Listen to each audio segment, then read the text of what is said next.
Hi, Ninja. Hello. So we are playing a new game today, but also we officially are affiliated, which means we now have emotes in chat, which I'm super excited about. Do I have my own? I do. I can sub now. You can sub now. It's a feature. Yes, and there's more stickers for that. I actually have to get more because I don't have enough for all the slots. I didn't realize I had so many slots.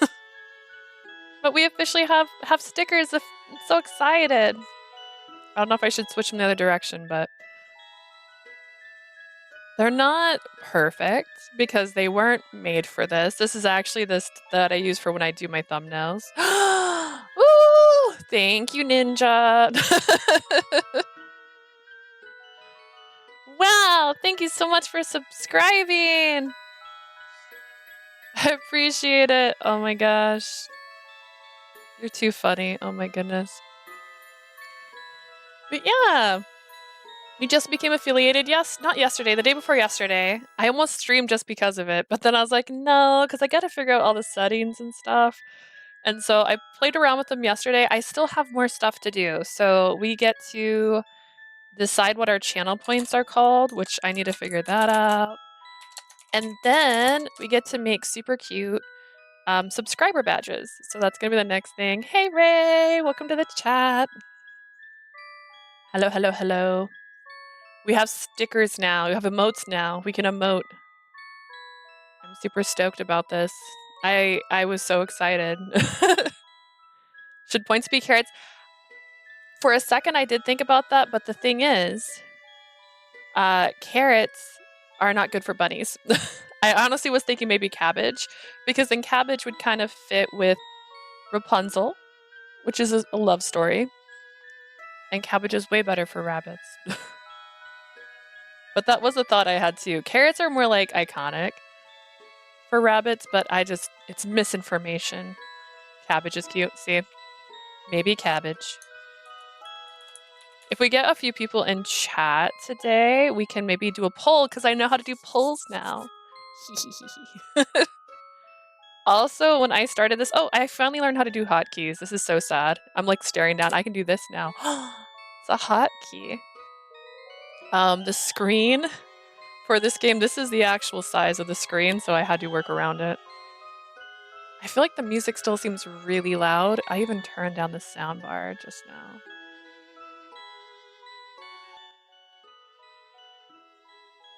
Return.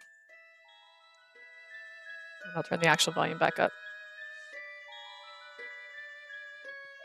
But I'll write down any suggestions. It's fine on my end. The high pitch just makes it peak sometimes. It was peaking a little bit earlier on mine, which is why I turned it down. I don't know if I'm explaining this weird. There's like a red bar. In fact, I'm starting to peak. Am I getting my mic too close to my face?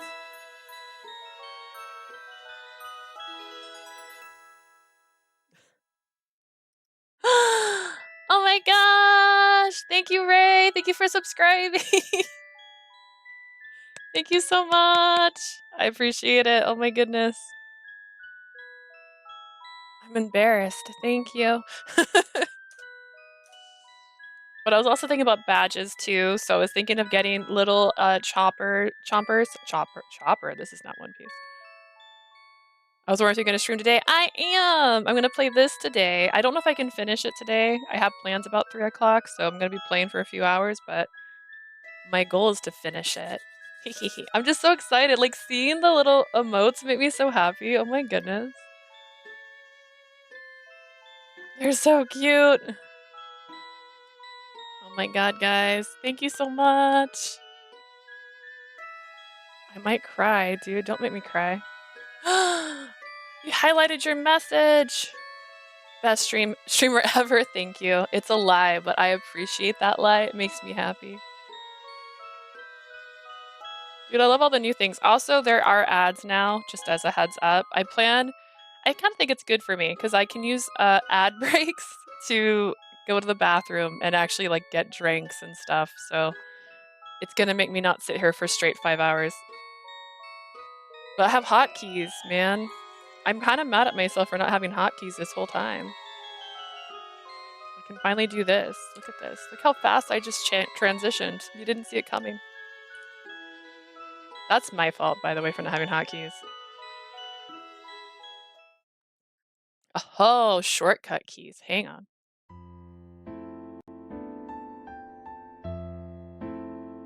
Did an ad just start? Ads are the first step to a Raid Shadow Legend sponsor. Do you want me to play Raid Shadow Legend, or are you just talking about how everyone has ads for Raid Shadow Legends?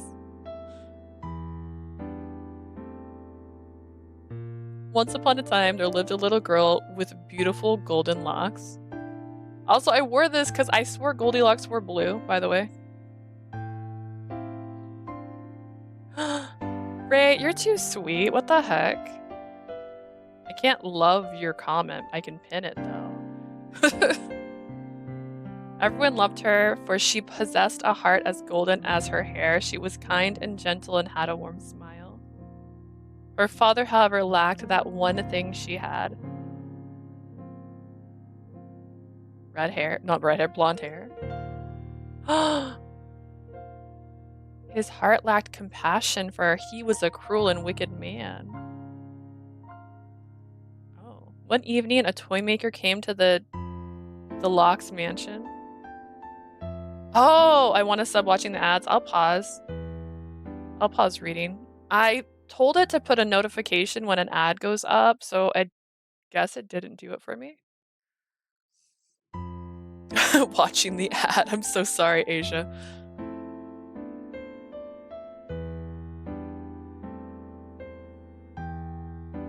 I think you get an ad for the loading screen. Maybe.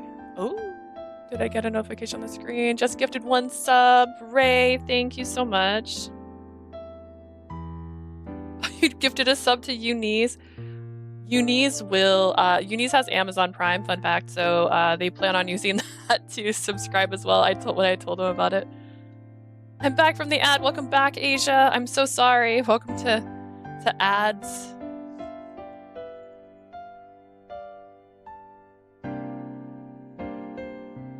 It doesn't let you specify a mobile. Aw. I wonder if I can. Jay, welcome to the chat. Look at those super cute emotes you have. Presented the master of the mansion with a gift of 3 bears in exchange for a place to stay for the night. It's so exciting. I love it. Oh my gosh. I am like...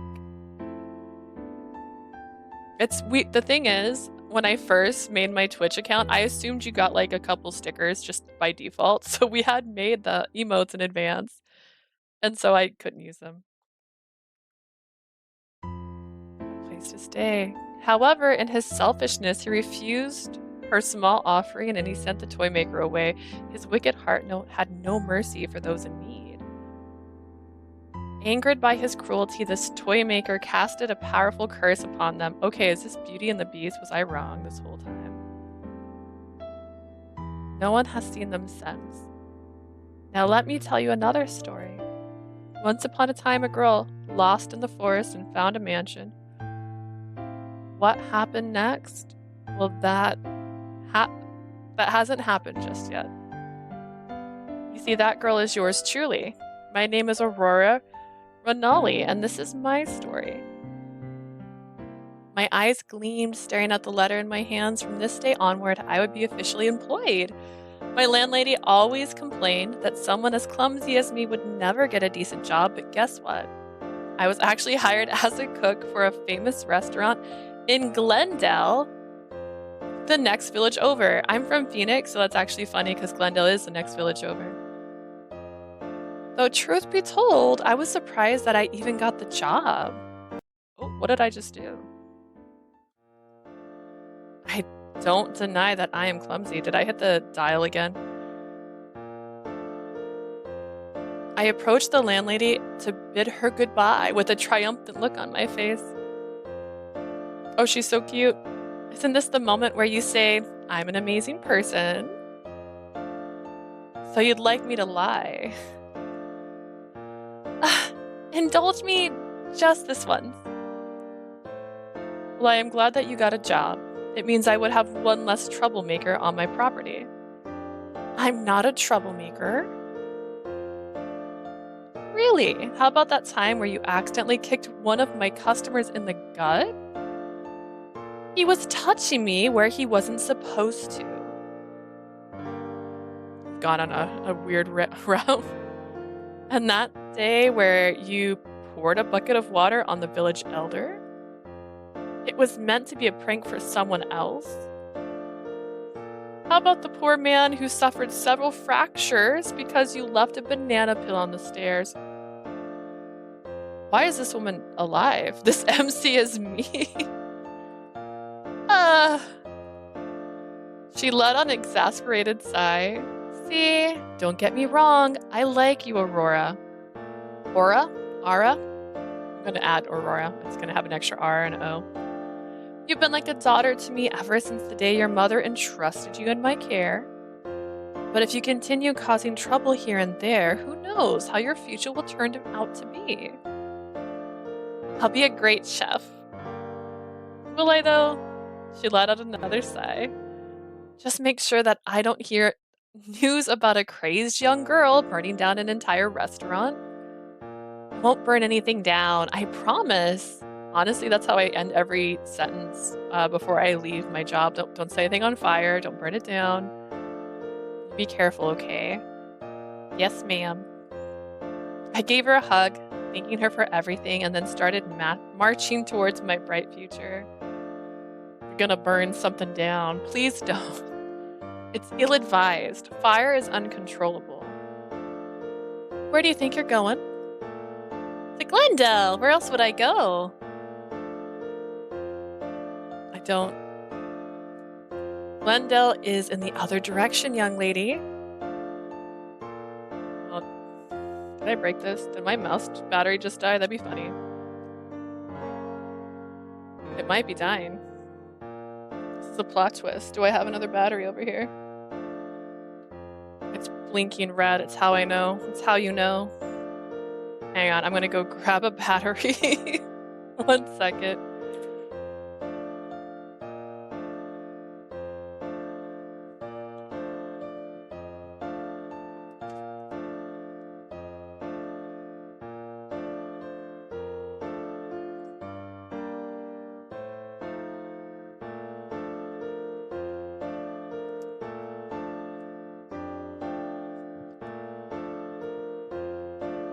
I didn't mute myself, but it's okay. I just tripped.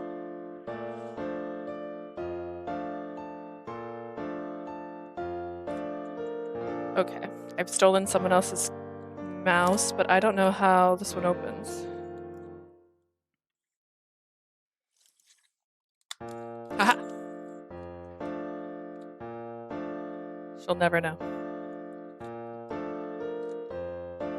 There's more batteries in our kitchen, but I don't want to go to the kitchen right now.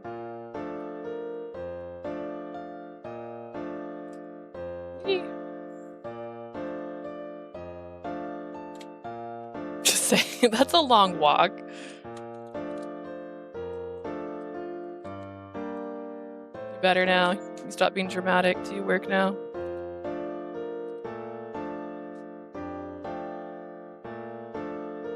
Did I literally break my mouse? What just happened?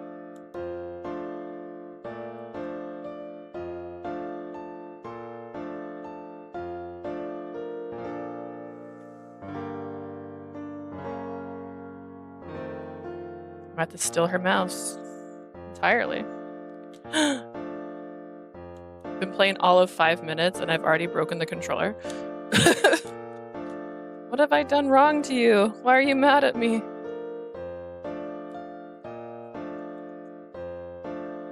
You love me so much. Be nice to me.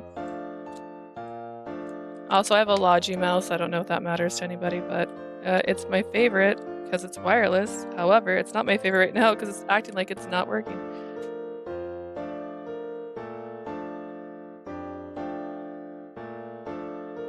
Let down for 10 seconds. There it goes. Okay. I stepped away and things broke. Yeah, my mouse might have died or I might have turned off the Bluetooth, one or the other. It's fine, we're fine. I know, I'm taking a shortcut, she says, a complete lie. That's me. I'm like, I know where I'm going. I think we have the same mouse. We might. This one is a G604. And then Eunice uses a G305. And I'm giving my battery to them, and maybe it's actually not dead and I just hit the wrong button. We'll never know. The world may never know. I have an MX Master 3. That sounds way more fancy than my mouse. Mine has mappable buttons on the side, but I don't use them because I don't play MMORPGs. Although I could. But then what would I do? Into the Loop Forest. Oh no, you don't. You know that's the place. That place is cursed. Why would I want to go there? I beamed my best smile at her and wiggled my eyebrows like, Don't you worry, I'm curse-proof. You're what? I bought a potion from the magic shop. I'll be fine. Okay, this is... I thought I might break it again. So basically I have a button on here that lets this roll. And I was trying to turn that off, and that's why I think I did it. Aurora. I smiled at her one last time before dashing into the forest. Bye! She kept shouting at me, demanding that I come back, but her words fell on deaf ears. I knew I should be more cautious, but I was too excited. According to the map, this is the fastest way to Glendale, and not even a stupid curse would stop me from getting there. Oh, I use a sideways mouse. My wrist appreciates it. I've seen those, and I think they look really cool. And I've seen one in pink, which made me want one, but the only thing is my entire desktop is pink except for my mouse, and that's just because I never bought the Basculus. Not the Basculus. Viper? I can't remember the name of the mouse they make that's in the same color as my keyboard. This is the color of my keyboard right here. Logi has a pink one. Oh, that'd be cool. Actually, my headset's Logi too. This is unintentional. This is just what I end up buying. My desk is monochromatic, black and white. That's a good look though. Just watch me, mother. I will definitely fulfill my dreams. I'm just marching into a forest. I'm gonna get so lost.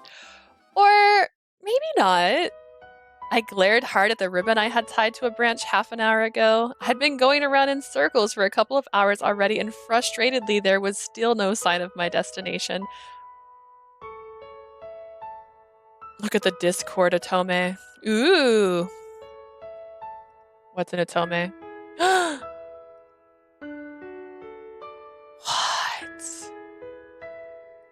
I need this picture to be like enhanced. Bullen Tease, another Otome announced. It looks gorgeous. They all have long hair except for the blonde, which is fine. Suspense and fantasy Otome. Is it PC or is it Switch?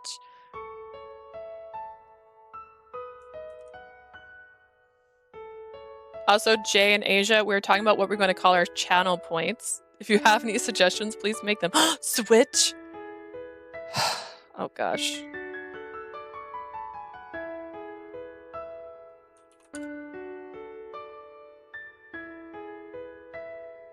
Doesn't search when I search it, but I need it. End of the year 2024.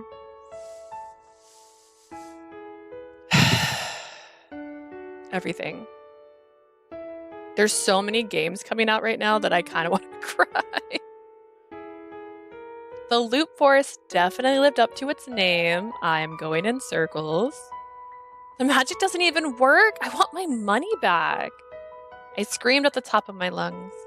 Silence ensued.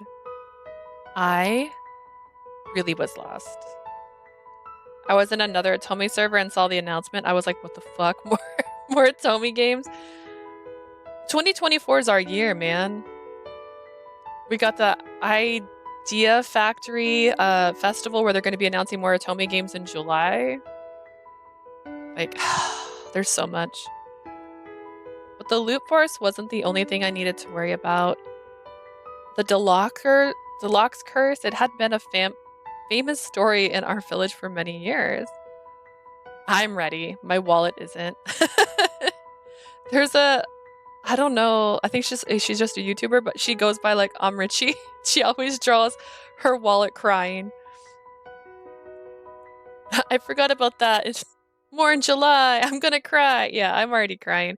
I'm trying to go to that event, by the way. I'm gonna try to fly out for one whole day because I can't go for a whole weekend.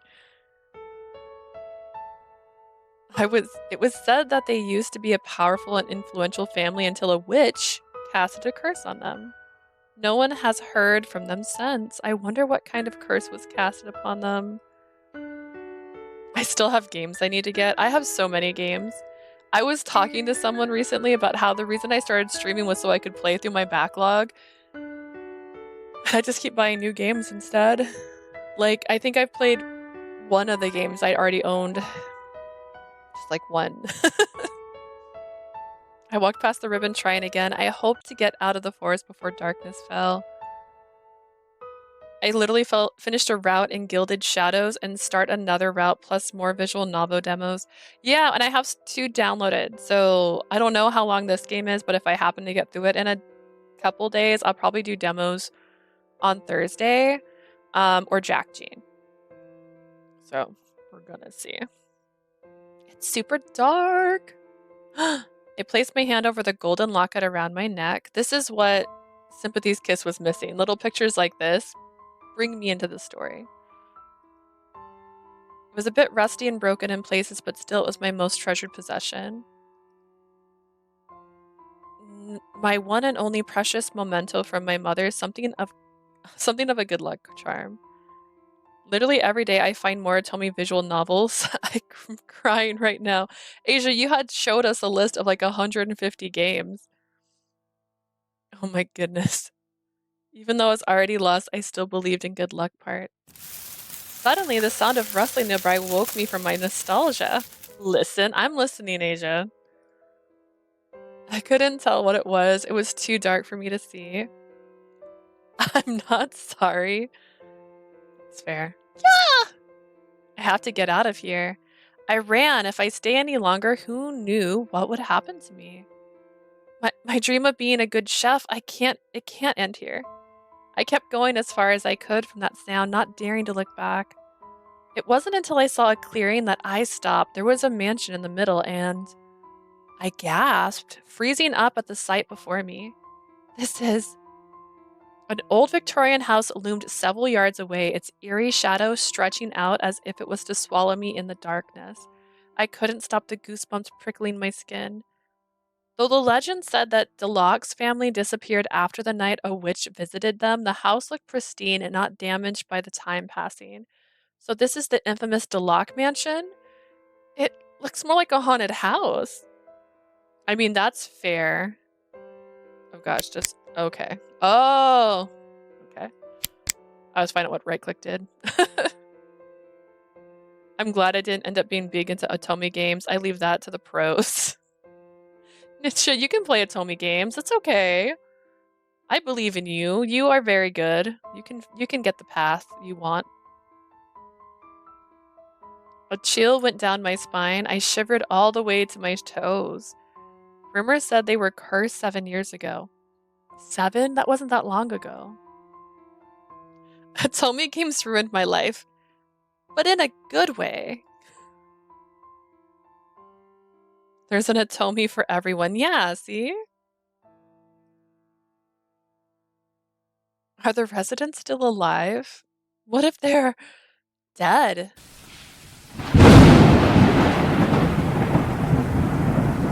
That was loud.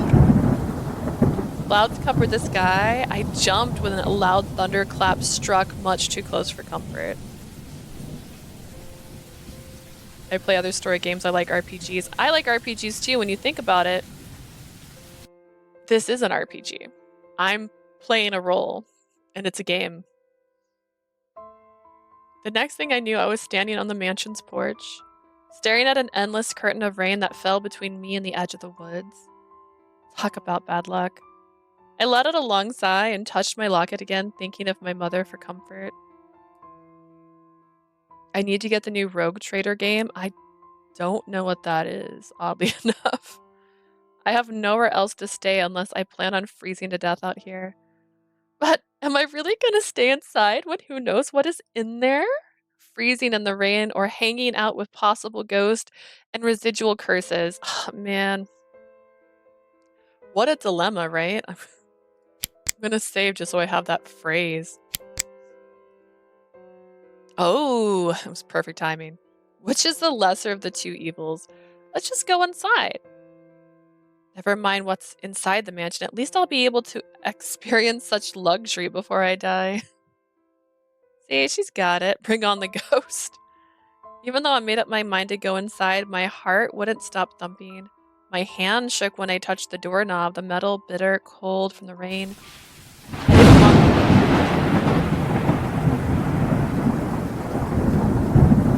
I didn't want those to really be my last words. I didn't want those to really. However, the longer I waited, the worse the storm became. My MC from Gilded Shadows got amazing lines. I always take a screenshot.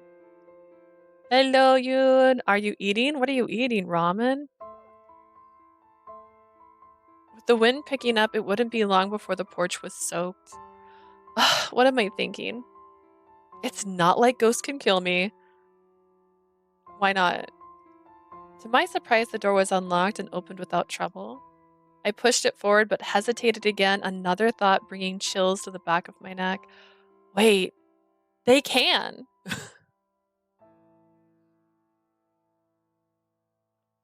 Oh, it broke. It didn't put the actual happy photo. By scaring me to death. A ghost is gonna kill us. What a strange Otome game. My ridiculous babbling was not making this place any less spooky. All the lights were out and there was only sounds I could hear aside from my own footsteps were the storms. I shivered, but I don't think it was because I was cold. Hello? Anybody? Huh? My foot bumped into something solid, but when I tried to recover, a strange object tangled up my feet. My question cut off, and with a squeak, I fell to the floor. The impact knocked the air right out of me, coughing. I tried to move onto my side. Ah, that hurt. What the hell? Get off me. I don't know the voice. I flinched, not expecting a voice nor the sudden thrashing of something at my feet. Ignoring the pain, I flipped over and tried to disentangle myself from whatever I was trapped on. Noticing the moving blob in the dim light, I picked it up to help it free itself. Aww, thank you. Thank you for gifting a sub, Eunice. I picked it up to help it free itself. Light glistened in its glassy eyes. Who are you? The creator growled at me, letting out a frightened eep. I dropped it and scrambled away on all fours until my back hit the wall. I was trapped. Oh, it's terrifying. How? The creature seemed only 2 or 3 feet tall. It stood on 2 feet and stared towards me, its eyes pinning me to the spot despite its small size. This feels like Ted. How dare you step inside the deluxe mansion without permission? It seems to be a male's voice. It sounded so angry. I'm so sorry. It was raining hard outside and That doesn't give you the right to come in here.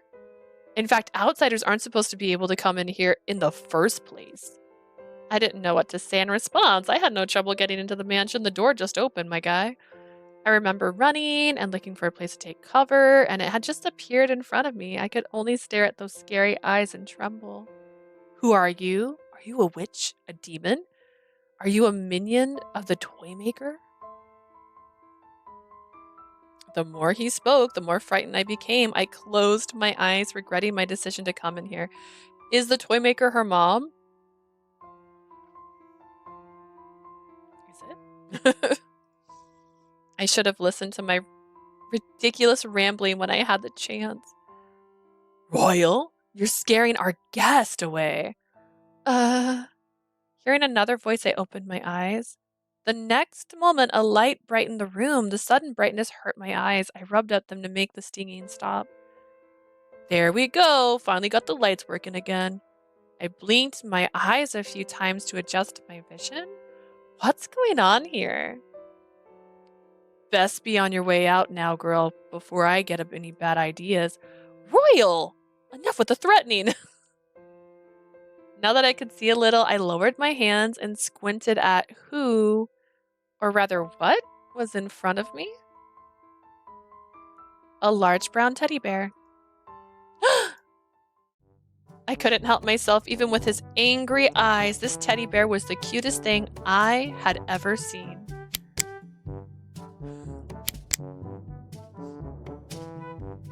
I hugged him tight against me. His fur was so soft. Hey, so cute! Let go of me, girl.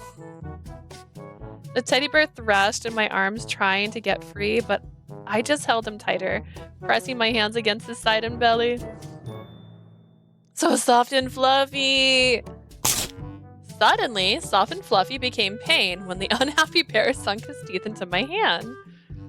Surprised and hurt, I dropped him onto the floor and pressed down on the injury. Ow, why did you do that? Tears blurred my vision for a moment. He bit me really hard. I didn't think a toy bear could bite anything. Though not many toys walked and spoke as he did either. Are you all right, my lady? Oh my gosh, who are you? From down the hall, a small ragged doll dashed over to me. Sighing, she touched a felted hand to the spot where the grumpy bear bit me. When she saw the mark, she glared at the teddy bear. Apologize this instant, Royal. To be clear, she picked him up without permission, so... He gave an indignified huff, crossed his arms over his chest. There's nothing to apologize for. Why are you being nice to that intruder, Lily? The doll's name is Lily. Glared at Royal's direction, shaking her head. The red yarn she had for hair bounced around as she moved. Isn't that how we're supposed to treat our guest? Besides, she's our first guest after so many years. The amount of wonder in Lily's voice equaled the amount of displeasure in Royal's. That's not the point. No one was supposed to be able to come here, but this girl, she could be related to that woman. Before I could defend myself from his accusations, another voice echoed around the room. What's going on here? Ah! From a room across from us, a yellow teddy bear stepped inside, followed by a small white one who was the cutest of them all. When they saw me, both new bears recoiled in shock. The yellow one inched forward, tilting his head to one side. Imagine someone be like, oh, a human. A girl? But how? Small, medium, and large bears. I mumbled while looking at the three of them. They reminded me of a childhood story. They're like Papa, Mama, and Baby Bear. That's what I'll call them. I'm sorry for the commotion, Lord Soul. I'll escort her out right away. Who's the Lord? Lily shook her head, gasping at Papa Bear's declaration. I know, aren't the emotes so cute? They're killing me. But it's still raining hard outside. You can't. Be quiet, Lily. Lily flinched at Papa Bear's harsh voice. Her glassy eyes shined as if she were cheering up. Mama Bear came forward and spoke in a gentle but chastising voice. Please, calm down, Royal. Why don't we listen to what the lady has to say? That's right, it's been a long time since we last saw a girl, and a cute one at that. You don't need to be so grumpy, Royal. You're scaring the poor little girl, old man. Papa Bear flinched, perhaps because of what Baby Bear called him. I started to wonder how teddy bears determine their age, whether it be by human years or something else? Is it like dog years? Either way, they were adorable when bickering with each other. Look who's talking, Dion. I covered my mouth but couldn't hide my giggling in time. What are you laughing at, girl? Nose wrinkling, Papa Bear crossed his arms and stared at me, black eyes gleaming with annoyance. Are we on an ad right now? Because my ad thing just went away. I don't know. I put the thing to put a marker when the ad's starting, but I have quick action keys, and my quick action keys just grayed out. You're subscribed. You don't see ads. That's the plot twist. Yeah. That is the benefit of being subscribed. You don't get the ads. Fun fact. Asia gets the ads. I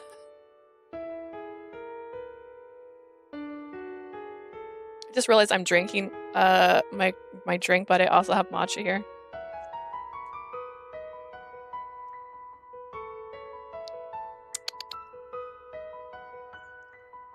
Still tastes heavily of lavender.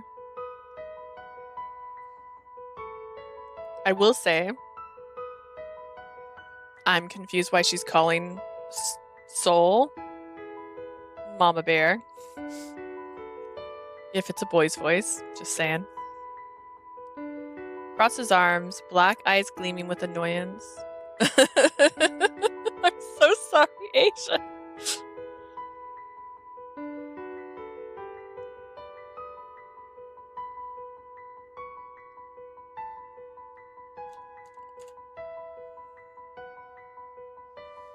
It's almost done. It's almost done. So I have it on like the standard, but I thought it would tell me when they're gonna start.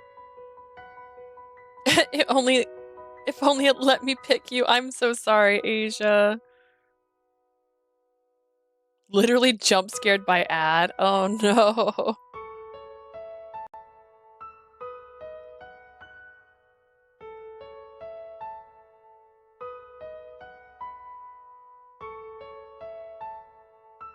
Twitch has got a grudge against me. Oh, I'm so sorry. She can't hear me, which is funnier. But yeah, I can use ads now to go take a break. And now I have super cool hotkeys that I could have had this entire time. I just didn't realize they were there until I had to... I had to redo my Twitch just to get on here. Twitch, I am not sorry for saying bad words. Did it bleep her? Now I can have snacky breaks. Yeah, I can have a snacky break for 1 minute and 30 seconds. Honestly, it's all the time I need to go grab stuff usually, so. I suspect that this was the only expression he had give me for a while. 5 out of 10. We have 5 subscribers now, y'all.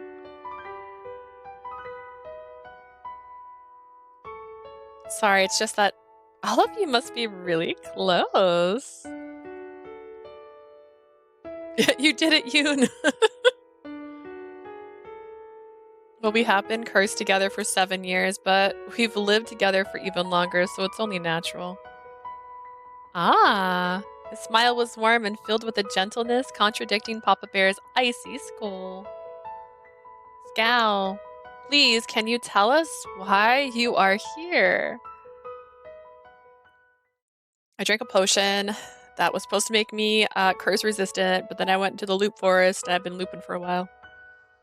We were taking a shortcut to the next village and ended up in our mansion. Our mansion? Wait, there's a cat too? Hang on, now I'm more excited. Blue! Hi, Blue! Thank you! What is this commotion all about? Can't you all see it's the middle of the night? Miss Maria? A cat plush walked in and my jaw fell. It was as if sparkles and roses appeared around the toy. Cat. Cat. She's like, give me cat. Cat. Cat plush. Oh, you're so cute. Can I take you home? Just look at Lily. Oh god. Or not Lily. Please. Oh, it is Lily. Please let her go, my lady. Cat is best. Oh my. Stupid girl. Punch. Whoa. Oh no. Meet our demon nanny. Did you say something, Royal? Royal visibly shook his where he stood. No. The cat plush shot me a glare. What is this strange girl doing in the house of the Deluxe? All of us were quite puzzled as well. Perhaps the spell's weakening. Impossible. Impossible, young lady. Yes. I stood up straight. Never did I imagine a really cute cat plush could scare me. I won't hug you or call you cute anymore, ma'am. What do you plan to do with her soul? I'm not sure yet. To be honest, I still can't believe that she even made it in here. You stay where you are while we discuss what to do with you. Yes, ma'am. I obediently leaned on the wall while the cute cat plush, Miss Marie, talked with Mama Bear about what they should do with me. I thought about the worst possible thing they could do to me. Maybe eat lots of sweets and then bake me afterwards. Do these toys even eat?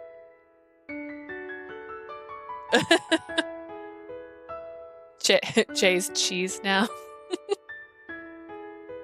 Maybe they'll turn me into a hideous beast or perhaps even curse me into eternal slumber. What's the story of this? So far, we're at the very beginning. Welcome, Tarp, by the way.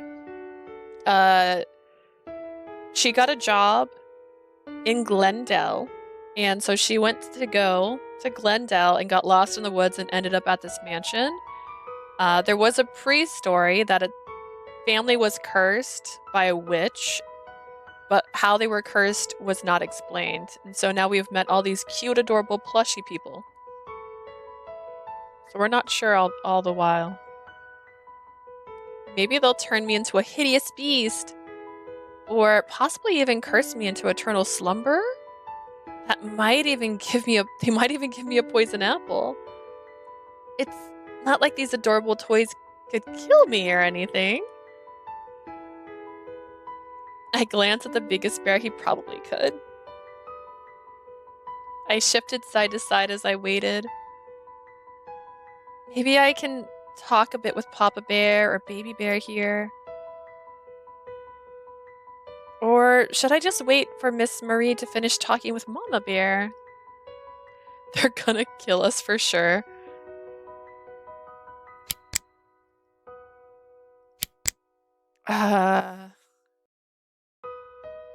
Talk with Dion. Talk with Royal. Wait. Dion called me cute. I felt awkward and a little afraid standing there while Miss Marie and Mama Bear discussed my fate. Remembering how friendly Baby Bear was, I shifted closer to him, hoping to talk with him. He too was watching Miss Maria's intense talk with Mama Bear. I had to bend down and poke him to catch his attention. I remember this game. It was recommended to me. Do you know what they'll do to me? Knowing Miss Marie, it could be anything. I shuddered, remembering that left hook she had. That doesn't sound very pleasant. Of course it doesn't. Don't worry. But don't you worry. Whatever happens, I'll protect you. And how are you going to do that? I was surprised when Papa Bear spoke. I didn't know he was paying attention to us. What do you mean? How am I going to do that? Papa Bear gestured to Baby Bear and then to me. She's at least 10 times bigger than you, stupid. Why does it feel like that was an insult? Where are your manners, dear Royal? And don't forget that I know what a man is capable of doing to protect the one he cares about the most. Don't you agree with me? Shut up, Dion. Oh. Royal pain in the ass. A shadow darkened Papa Bear's face. I wonder what they were talking about. Why?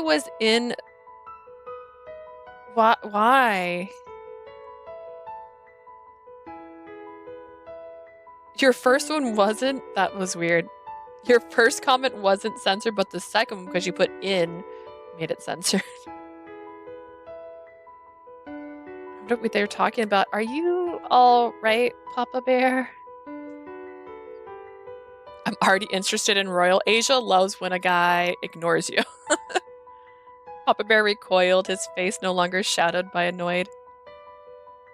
Royal's my favorite. What did you call me? It's hard to say. I mean, he's got fangs. That's fun. Papa Bear, that really fits you, old man. Shut up, Dion. But it's cute. There's Papa, Mama, and you're the baby bear. I'm the what? Mama Bear approached us along with Miss Marie. My prince is not a she. I tried to explain that the name was just a reference to a fairy tale, but Miss Maria interrupted with a cough. We're gonna eat you. We decided that we're going to let you stay here until...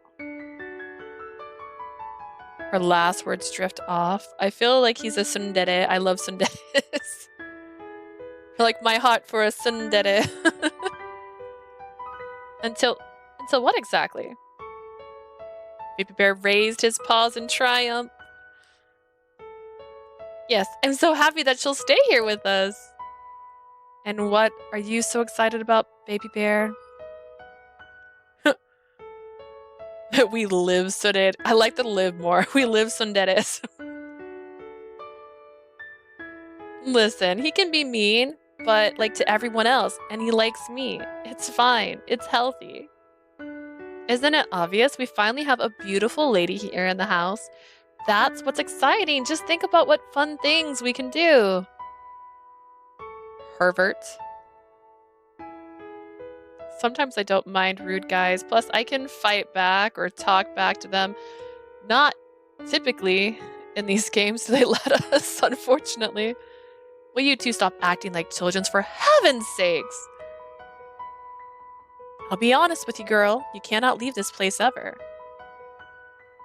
Why not? Is it because of the curse? I fought to stay calm at Miss Maria's words, trying to change the subject. Speaking of that, where's the Deluxe family anyways? You're looking at him. If a hot guy's mean to me, I'll bully. Tsundere is life, tsundere is love. I know you probably just started, but what do you think of the game so far? So far, it's really cute. I like the art so far. It's already a step up from Sympathy's Kiss because they animate the little cute, like, accessories.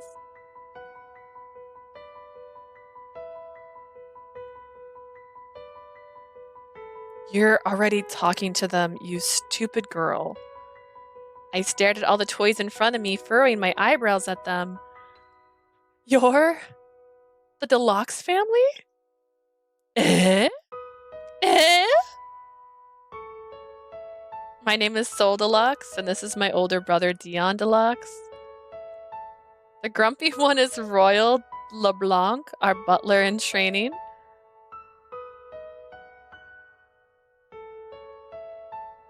But you can say that he's officially our butler, but now, since the previous one is long gone. Royal, I'll throw you out a window. Don't throw people. Tsundere is always. Royal shifted from one foot to the other, looking discomforted by Dion's words. Brother. Sorry, it was the nicest way I could word it. The small ragged doll approached me while the bear family argued. She curtsied. Lady, and I am Lily Mills. At your service, my lady. Miss Maria here has been taking care of us since we were young, so you can say that she's like our mother now. He's a cute bear that needs to be thrown in the air. He'll bite you when he comes down. You already know who we are, so I think it's proper that you call us by our names from now on. But... And if you ever call me Papa Bear again, I'll bite you to death. Fine, Mr. Grumpy Bear. I will bite him back. Exasperated, Royal glared at me but did not say anything. I think it's also fair that you introduce yourself to us as well. Oh, sorry, my name is Aura Renali. Are you by chance related to What is this? Rua Renali? Biting is my love language. She's my mother. How come you know her? Well, she used to be the deluxe personal cook, and I must say that she definitely put magic in everything she prepared. Wink, wink, wink, wink, wink. Best love language. Oh my gosh. My mother used to cook for the famous Deluxe family. I remember her mentioning once that she worked for a rich and famous family. Who would have wondered it was the Deluxe family? Why didn't you ever say their names? Jay's just agreeing over here with emotes.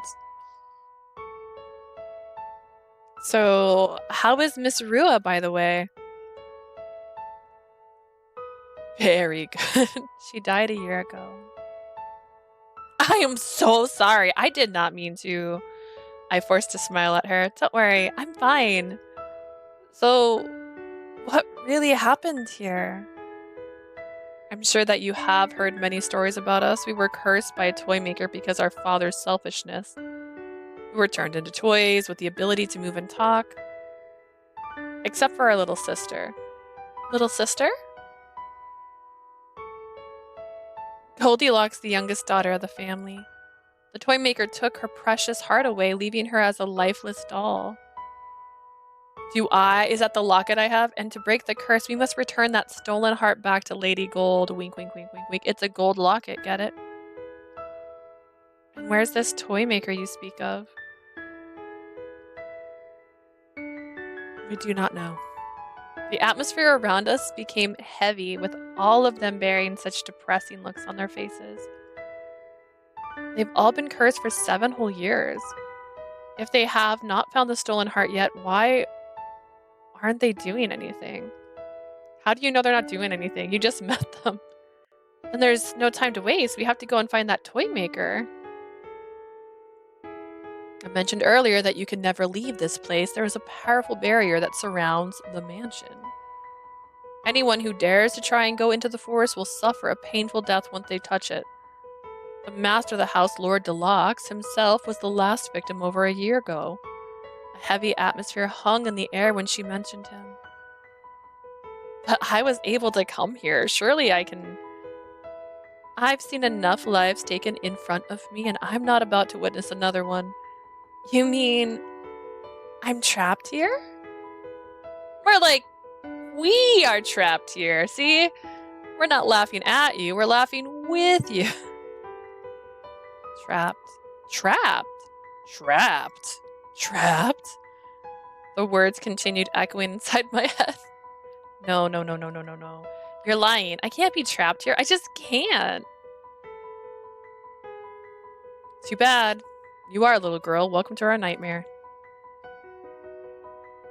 This is giving, oh gosh, hang on. They just had their pilot episode. Had the little character that looks like a jester in it. I don't remember. I buried my face into my palms, slowly soaking up the information that had been presented to me. They're lying. I can't lose my one chance at getting a better life. These toys are crazy. They're all crazy. These talking toys with sentient words that are telling me a true story. Crazy. Seems like you don't believe us.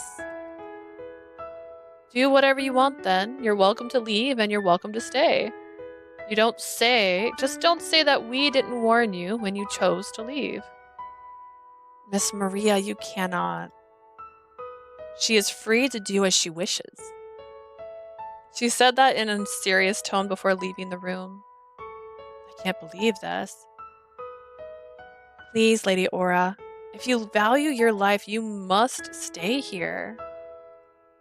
I know that everything we have said is hard to believe, but we are honestly telling the truth. I pondered on what I was supposed to do. I already made the wrong decision of venturing into the forest and then approached this mansion. I no longer trust my judgment that the next choice I make will be the right one. What shall I do? I mean, if I leave, I'll die. We're gonna stay. I have no idea if what they're saying was true, but the Deluxe curse was definitely real and they had no reason to lie to me. I was a stranger in their home. If they were going to lie, I don't think it would be to make me stay. A part of me badly wanted to leave. I didn't want to wait any longer to fulfill my dream of becoming a chef. But if I die because of some curse, I definitely wouldn't fulfill my dream. Even though it made me sad, I made my decision. I'll stay. Soul breathed out a sigh of relief. Thank goodness, a wise decision, my lady. I'm curious, though. What's this barrier Miss Marie mentioned? Is it like an invisible wall that zaps you or something? Mama Bear gave me a sideways glance. He sighed.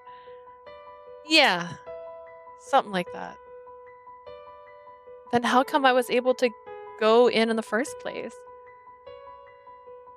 All of us are quite puzzled as well. You're the first guest we've had in years, so we can't answer you that. But you said in years. Going to BRB, I can hear my dog barking. But you said for years. Like, when was you had someone else visit? Hmm? Hmm? Explain. All right, I'm gonna BRB because I'm gonna go see why my dog is barking. I'll be right back. And I'll put on an ad while I'm gone, so we won't have one soon.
I think I did it wrong. Okay, she's barking because someone left a note. And so she can't handle that. They're turning our water off tomorrow. I also don't know if I'm doing this right. To be clear, it's my first day having ads. So I put on an ad thinking that it would skip the next ad if I put on an ad when I did my BRB. It says I'm still gonna have an ad. So, or maybe if I hit put on an ad, it's not instant, it's in a few minutes. I'm learning. All right. Perhaps there's a reason why you're here. A reason? Yes. As if he just realized the time, he began to probe me over to a certain direction. Oh, it's getting late. Please allow me to escort you to your room. What? The small, ragged doll leapt between Mama Bear and me. Her arms were spread wide as if she was protecting him. Ooh, is this like Shrek? Hang on, is this Shrek? Tell me now, is this Shrek? Are they gonna turn into real boys soon?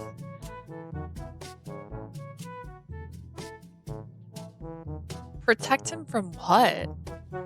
No, I won't let you trouble my prince any further. Lily's reaction surprised me. She'd been so soft-spoken and gentle since I came here. Your prince? A dark blush spread across her face. She seemed mortified as her words sunk into the air between us. I mean, I'll be the one to escort her to her room. Are you sure, Lady Lily? I thought you still have things to do. I do. I mean, I am done now. This is no trouble. I looked at the ragged doll, curious at how flustered she became. I'm surprised plushies can blush. I wonder if she's acting like this around Mama Bear a lot. Exactly like a girl in love. A ragged doll falling in love with a teddy bear would have been the cutest story ever. Sol only smiled and thanked her. It seemed he was completely oblivious to the poor Lily's feelings. Please, this way, my lady. Sure.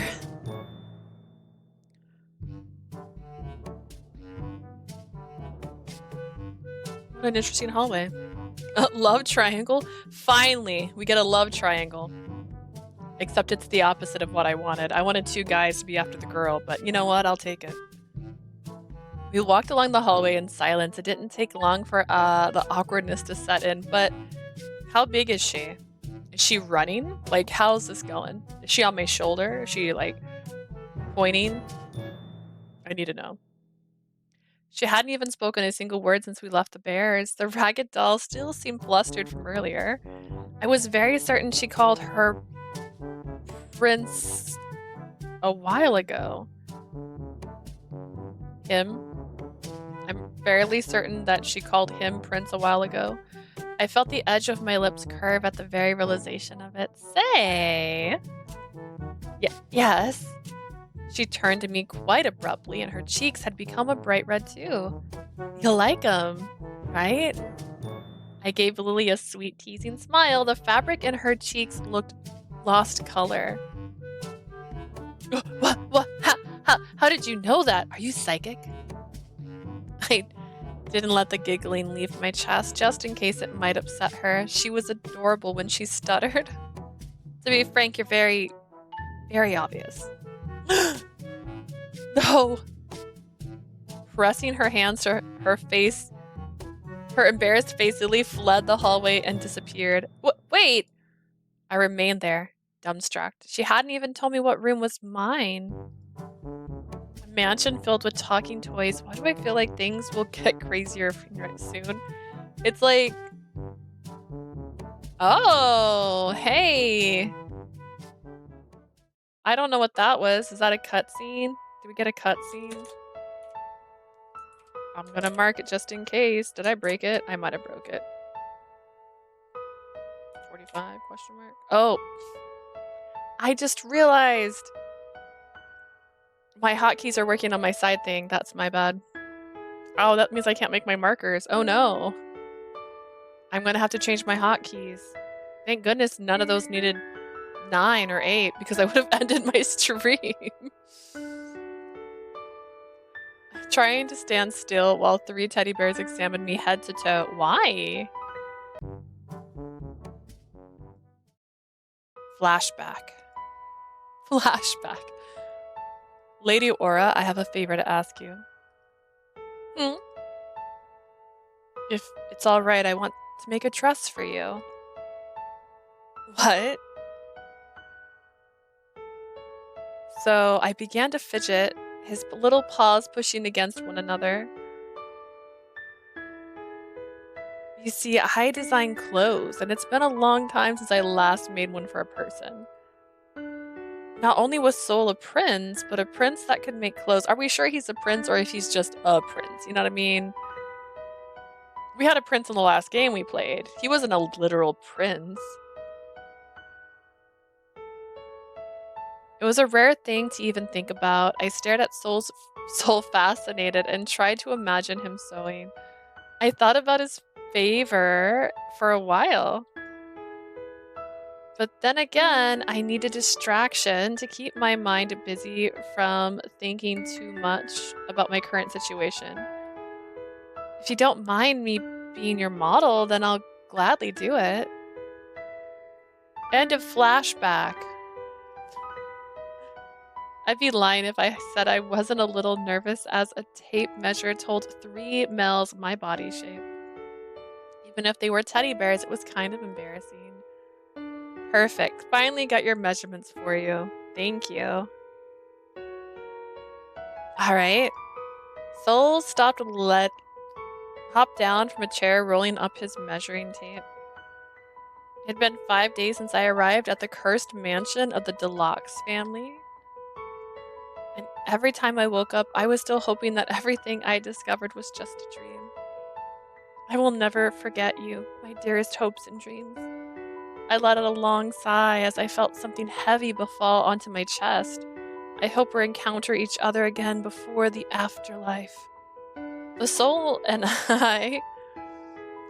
She's having a moment. The soul I saw today was completely different from the usual person he showed every day. Right now, he seemed exactly like a child with a new toy. So I'm the toy then. You better make sure that her dress is as cute as her. Of course, a beautiful lady only deserves the best. Stop it, you two. You're flattering me too much.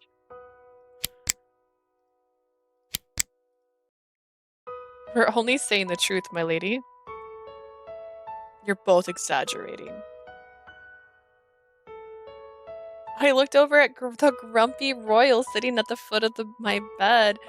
He was with his arms crossed. What a jerk. He was always so blunt. Dion hissed at Royal, waving a paw at him. Royal, royal, royal. A beautiful person like Aurora wearing fine clothes is a remarkable sight. You clearly don't know how to appreciate real beauty. Like I've said before, you have bad taste. Hey, don't you know it's cruel for a gentleman to tell a woman that she's not beautiful? Royal, let me put you in a cute dress. Oh, he'd be cute in a dress. I didn't say that she's ugly. I just indirectly said so. You just indirectly said so. My smile started to crack and I felt my eyebrows begin to twitch. My self-esteem couldn't take much more of this. Teddy bears are over here judging me. Come on, you two. You're making Lady Aura uncomfortable. I'm out of here. Royal jumped from my bed and strolled out of my room. This looks like not a room. It looks like a craft room. I wanted to tell him off for being grumpy all the time, but that seemed like an excuse. Exercise in futility. And you, brother. I thought Miss Maria told you to tend to the garden. I'm a white teddy bear, dear brother. Do you think I'd let myself get soiled with dirt? Tion's tone of voice seemed lighthearted, but I couldn't help feeling the tension was forming in the room. Besides, it's hard taking care of myself, silky fur. It requires high maintenance. Soul sighed, turning away from Dion and making notes on his paper. Tell that to Miss Maria. No way, that demon will surely eat me alive. That's why I'm expecting you to cover for me. Soul flinched and turned around. He looked exasperated. Even his teddy bear appearance didn't hide what looked like unhappiness. I've been covering for you for many years, big brother. Isn't it about time for you to accept your responsibilities? The tone changed. It was Dion's turn to flinch this time. Soul shook his head. It seemed like he wanted to say something, but he kept quiet. The idea that I'm picturing literal teddy bears, just like plushies, like having this, it's just like, and she's just standing here watching these two adorable plushies have a serious conversation. He shook his head. It seemed like he wanted to say something, but he kept quiet. I just thought about We Bear Bears. Dion frowned and crossed his arms. You know, Soul, you ought to be yourself. What do you mean? We're the only ones left here, yet you act like things haven't changed. Soul flinched again, and he shook a little. It wasn't about it this time. He looked depressed. I know we look like them now, but you're not a toy, Soul. You can be whoever you want now, and I miss the old Soul. It's so serious. I looked at Soul, then at Dion. I didn't understand what they were talking about.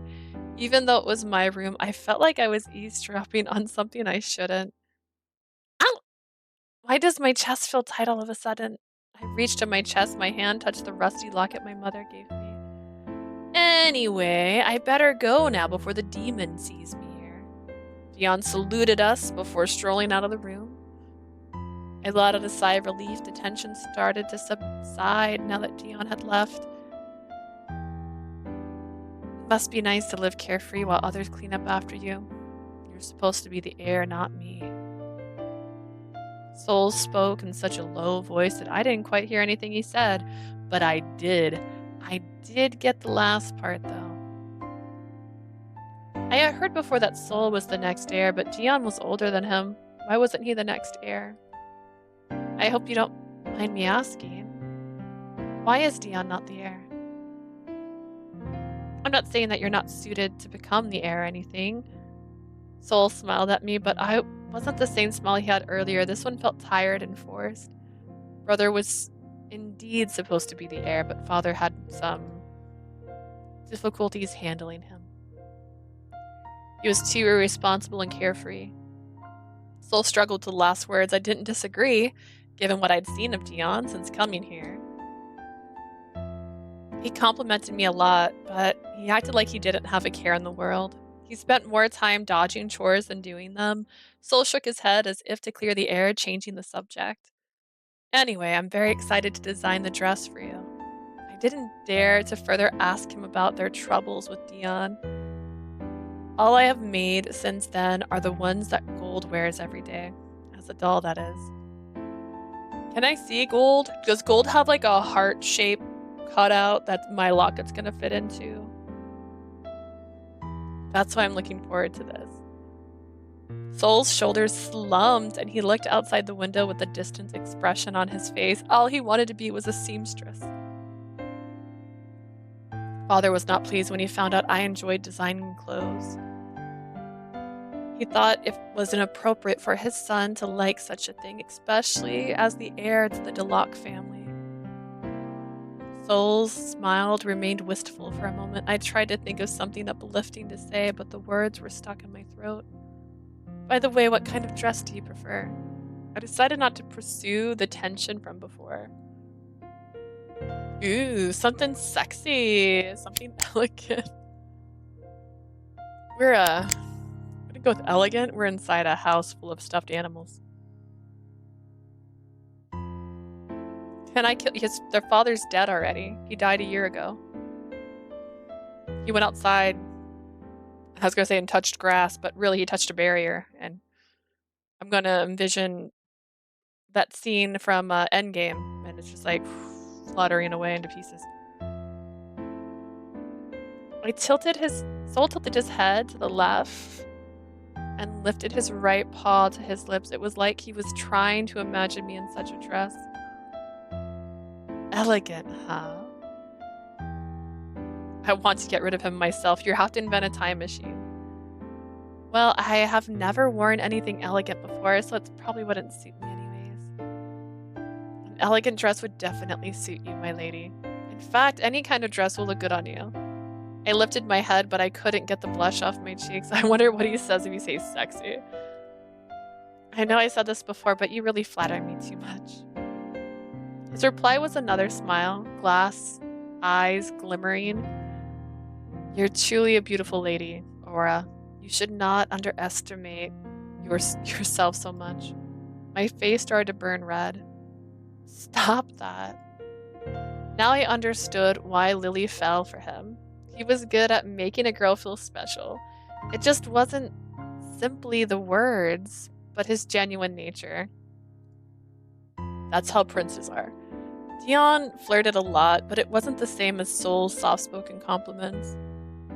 I can finally keep myself busy once again. Just don't work too hard, okay? I leaned down to pat him on the head. When he looked up at me, his head nuzzled into my palm. Of course. He was acting like a bear. Look at that, how cute! Almost 2 weeks had passed since I arrived at the deluxe mansion. I kept myself busy enough. I helped with general chores such as cooking, which I was finally able to do after convincing them. At least I could pretend I had made it to my new job and practiced my skills. I had no idea how to break this curse. Seeing images of my wrinkly old self being trapped here forever wasn't helping either. It freaked me out rather than motivated me to look harder, to look for the solution. Bed shaped like a heart. At least the toys won't see themselves get old over the years. After I said that, I realized I should keep it to myself. Being trapped in a toy's body wasn't a good thing after all. I often thought about the youngest girl, Gold. They said she was a doll who remained lifeless, and I continuously wondered why.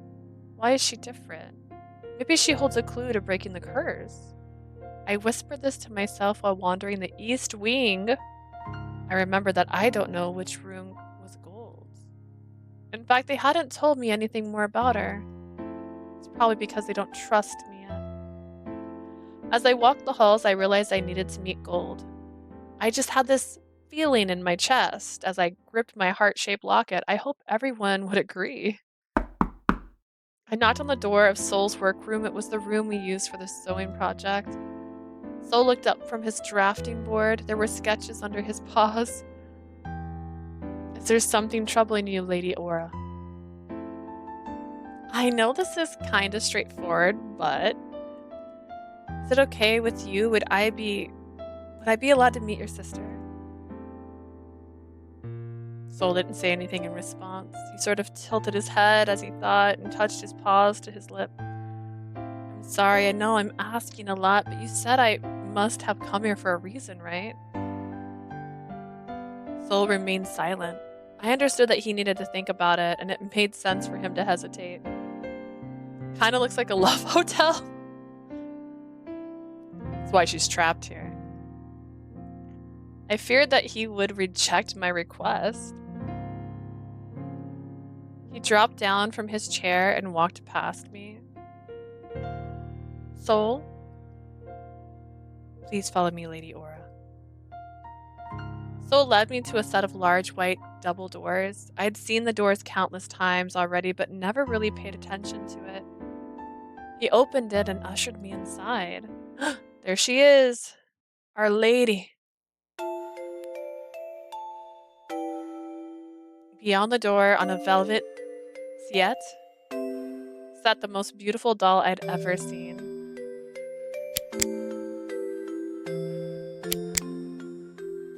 Her shiny golden curls cascaded down her shoulders. Her eyes were as blue as the sky.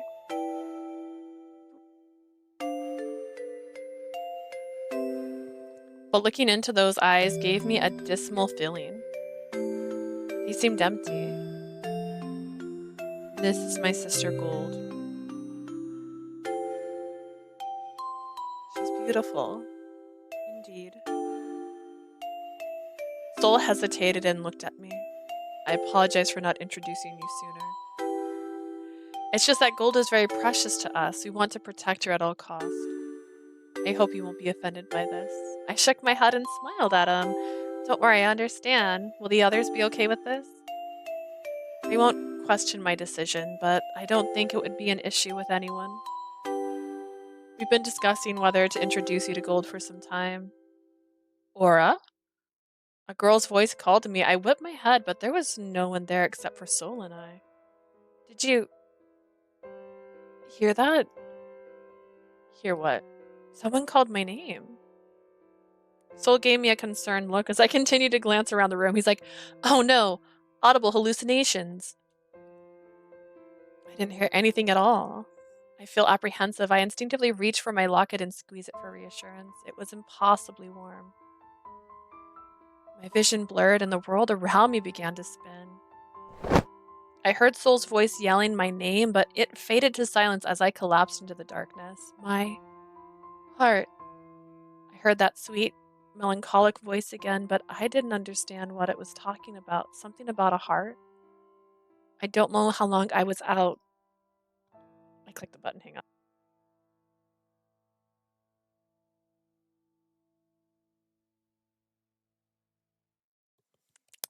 I can go back. The darkness seemed to stretch on forever.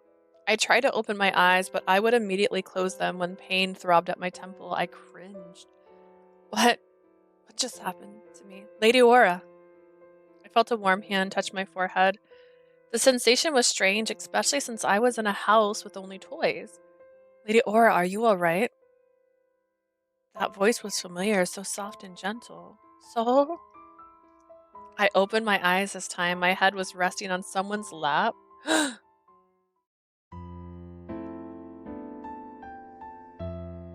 I cured him. The game is welcome. He's better now. Thank goodness you're finally awake. This is a bad use of saves. I'm saving so I can go back and screenshot later. I stared up at the face of a blonde prince hovering over me. Concern spread across his handsome features. His hair was a sunshine yellow and his eyes the color of jade. It's a real boy!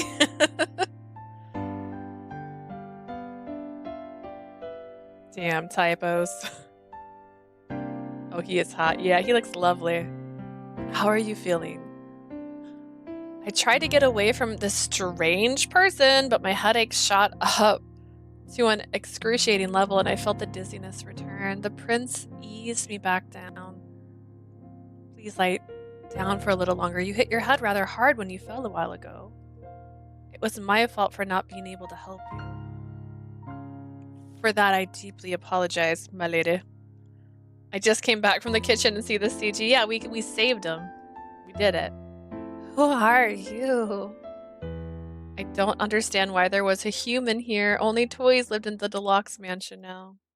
His face was kind, but I couldn't help feeling scared. It is me, Soul. Your Soul? The smile he showed me was so gentle. Strange as it sounded, I believed it was Soul because of that smile. Just how hard did I hit my head? It came as a surprise to me as well. Everything happened so fast, I do not know how to explain it. Wait, if you're back to being human, then the others are human again as well, but... His gaze shifted to where Gold was sitting. She hadn't moved, still a lifeless doll. We thought the curse had finally ended, but...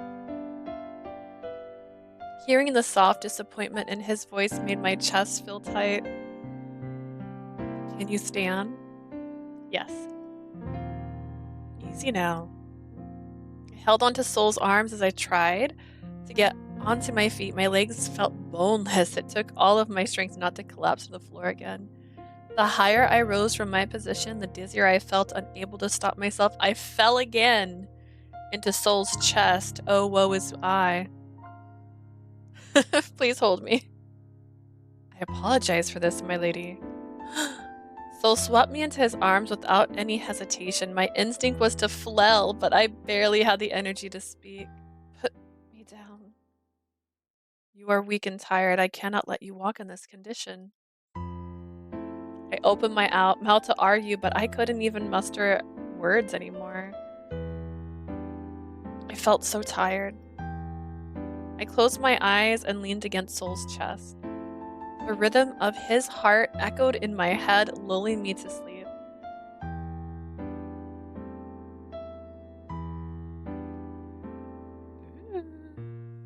After that fainting spell, I slept like the dead for a day. When I finally awoke, I could feel the tons of bricks laid upon my head. I looked at the mirror Lily had brought me and shuddered. My paper white skin made the dark circles beneath my eyes look even worse. Is Lily a person? Even a dead person would look better than I do. Look at her! What kind of expression is that, Miss Aura? You look funny. I glowered at the petite girl beside me. Her pink ponytail swayed when she bobbed her head. Her pretty blue eyes sparkled with laughter, which darkened my expression. When I woke up, Lily was the one beside me. She filled me in on the important details. Everyone saw the same white light when they all transformed back to their human form. No one knew what caused the light or the transformation. They decided I had to be related to it since the light happened after I fainted and they soon transformed. The curse was not broken, but it was disturbed. Everyone was convinced my coming here was simply not a coincidence. Lily was about to leave the room when someone suddenly opened the door. You're not supposed to enter a lady's room without permission, Lady Dion. Lord Dion, not a lady. What if you saw Miss Aura unclothed? A guy with platinum blonde hair was leaning against the doorframe. He's got like neck losses. He resembled Soul very much except for the lighter hair and the amber eyes. Damn. Can I come in? There you go. I asked permission. Lord Dion. And to see Aura naked, now that would be a rare and lovely sight. What? Dion's lips turned into a sly grin when he finally saw me in my bed. What a man! The heck? I didn't know whether he was joking or being serious, but knowing Dion, it's definitely the latter. I gave him a stern glare, but that didn't stop the blush burning in my cheeks. That is not something a gentleman would say. Lily sighed with exasperation as Dion unrelentingly grinned. It looked like she wanted to say more, but given Dion's stubbornness, she probably thought there was little she could do. Pervert. Dion's literally my type too. They're all my type. That's just because you keep an open mind, Asia. That's good.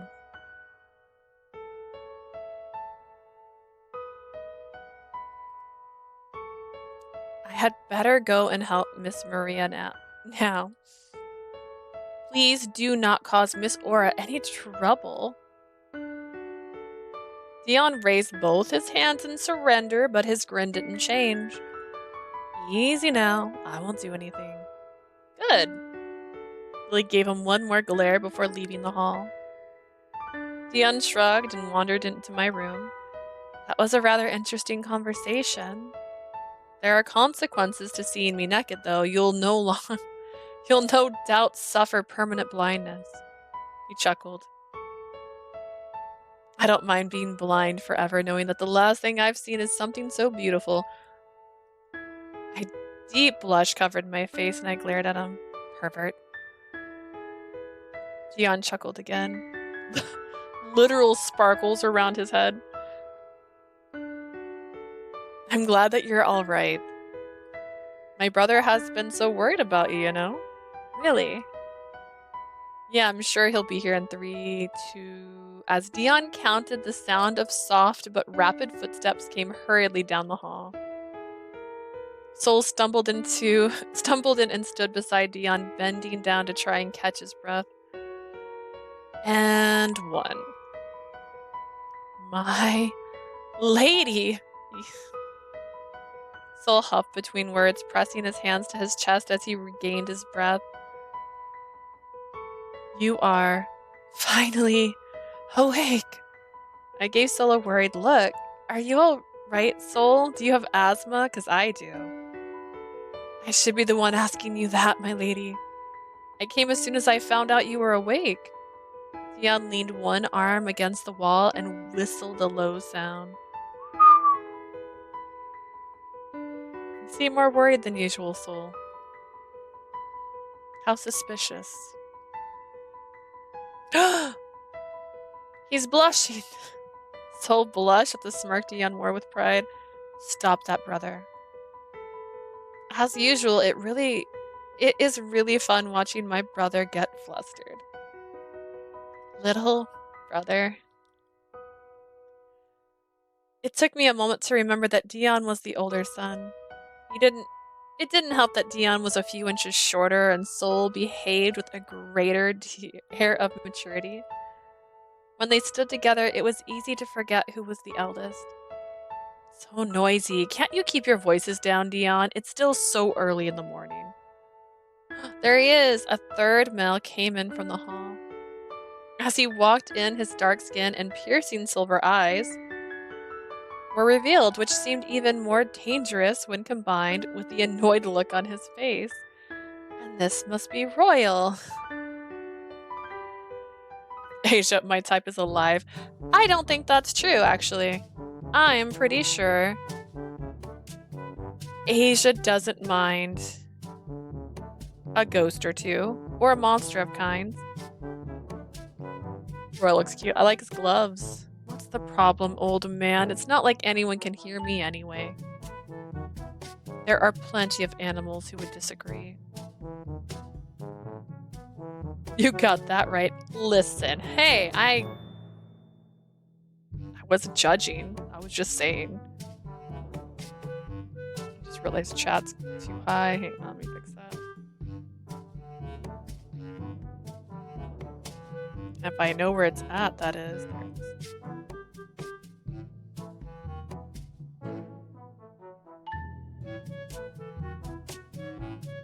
I got vampire husbandos. Yeah, see? In fact, isn't there a vampire Atome game coming out later this year that's on my list? Because vampires. I got some Deesman husbandos. I mean, I have one. The one from Touchstard was hot.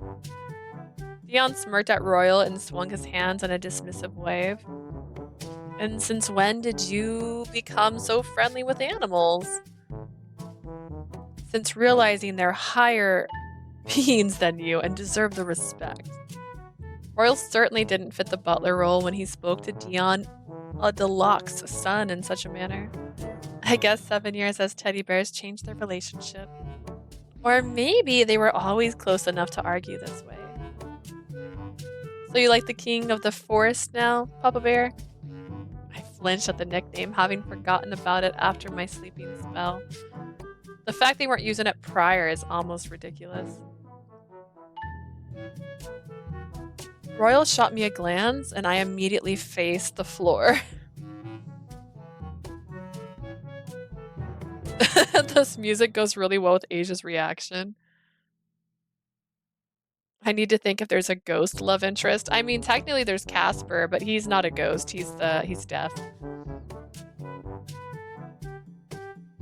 Royal shot me a glare, and I immediately faced the floor. Royal sighed. How mature, Dion. Why, thank you.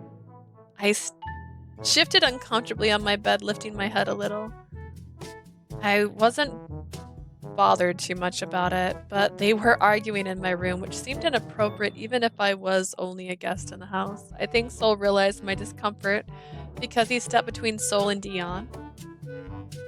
He looked displeased, though it didn't diminish the gentleness of his features.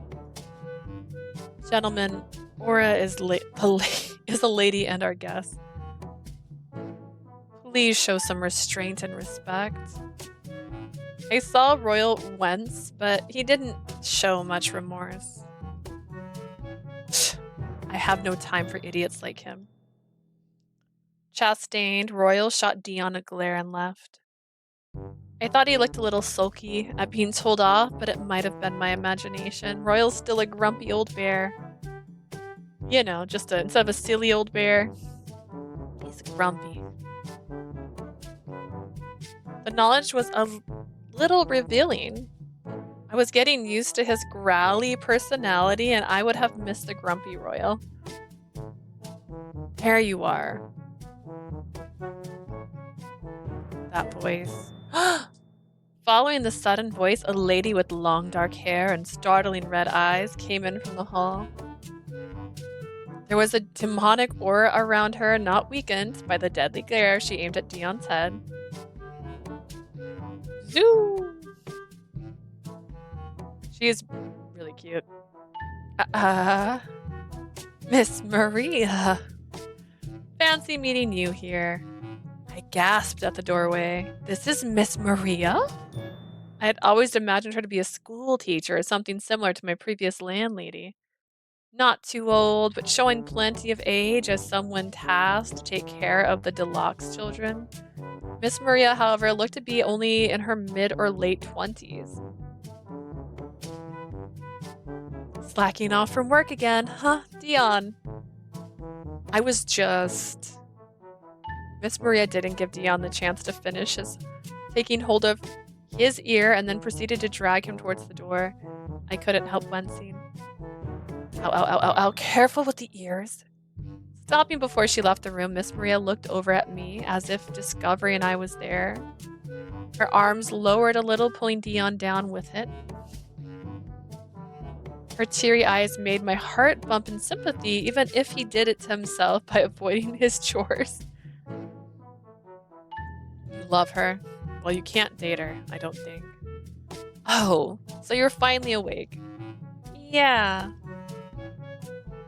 Do you have any idea how this happened? I slowly shook my head. Her terse manner of speaking hadn't changed, leaving me nervous but a little relieved. I felt I should apologize, but she sighed and continued speaking before I could. Thought so. The answer will no doubt come at the right time. I trust they shall, as well. Sol offered me a gentle smile and excused himself from the room. Everyone left at once. Miss Maria, can you let go now? Miss Maria turned her stern eyes from me and resumed glaring at Dion. No, you're coming with me. Resuming her retreat, Miss Maria dragged Dion from my room by the ear. I had heard him whimpering and begging for mercy all the way down the hall. I squeezed my locket, confused and anxious over what had just occurred in my room. It scared me a little that things seemed more normal when everyone was a plush toy. Hopefully I'll figure out those answers soon. Oh, does this mean I'm on his path? How did I do that? Was it because I picked an elegant dress? If I picked a sexy dress, would it be on Dion's route? Am I on a route? I don't know. A few days had passed since then. I walked to the garden. Is it literally the dress I picked? Because that'd be hilarious. I walked to the garden just as the sun came out from behind the clouds and showed the mansion with warmth. I assume you're on his route. Yeah, he was a bear for one random cutscene, and now he's a boy for these little cutscenes. It was a welcome change to the gray skies I'd seen since waking up. My hopes for answers were still unfulfilled. I still didn't know why Gold was the only one who remained a doll. I was still caught up in this curse I never expected, so I needed some fresh air and sunshine. As I walked around, I noticed Dilly hiding behind one of the trees. She was peeking around the trunk and occasionally ducking behind it again.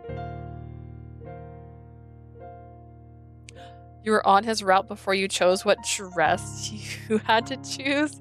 Really? Did I just not realize? Wait, how do I...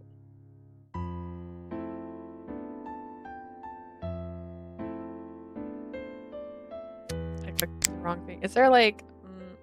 I don't want to break something. Do I know? Settings? No, it's normal settings.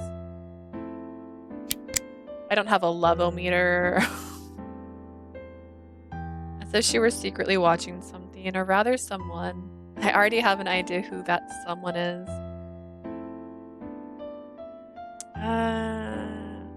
Ignore. You couldn't talk to Soul during that, so it couldn't have been during that. Or actually, well, no, because I picked Dion during that because I said let's go talk to Bebe Bear. Because it was pick to Baby Bear, speak to Papa Bear, or just wait. We'll figure it out. However, Lily's affairs were none of my business, and I had my own thoughts that needed my attention. Turning my head away, I continued on my walk. I can't understand why everyone else changed back, but Goldie didn't. Not that I know why everyone changed back when they did either, but I'd been stuck in the loop since that day. Even the fresh air wasn't helping clear my head. Discouraged, I decided to switch topics and wonder what I should make for dinner. I wonder if Lily knows what Soul's favorite meal. After all, Soul offered to make me a dress, and I hadn't thought of a good way to thank him for it. The meal wasn't much, but it was a nice start. With that task in mind, I crept back over to where Lily had been, not wishing to scare her and ruin her stakeout. Psst, Lily, I need to ask you something. Shh, he'll hear you. Giving me a warning look over her shoulder, Lily hid herself more behind the tree and continued watching the garden. Curious, I decided to join her. Shrouded by a beautiful field of roses was the prince of the castle. He looks lovely.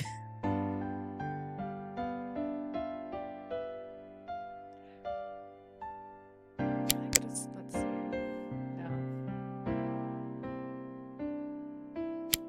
He is beautiful. I'm just trying to see if there's a button. I don't do my controller a lot, so I don't know. But the art style so much, he's beautiful. He is very pretty. He reminds me of the Snake Boy, which just makes me happy. With his gentleman's smile wavering, Soul was picking out roses and seemed to lay them on the ground after teasing the petals with the top of his fingers. I'm so jealous of those roses. If you like him so much, why don't you just go over there and tell him? I told you it's not possible. He's the heir of the Deluxe, while I'm just a mere maid. I do not have a chance.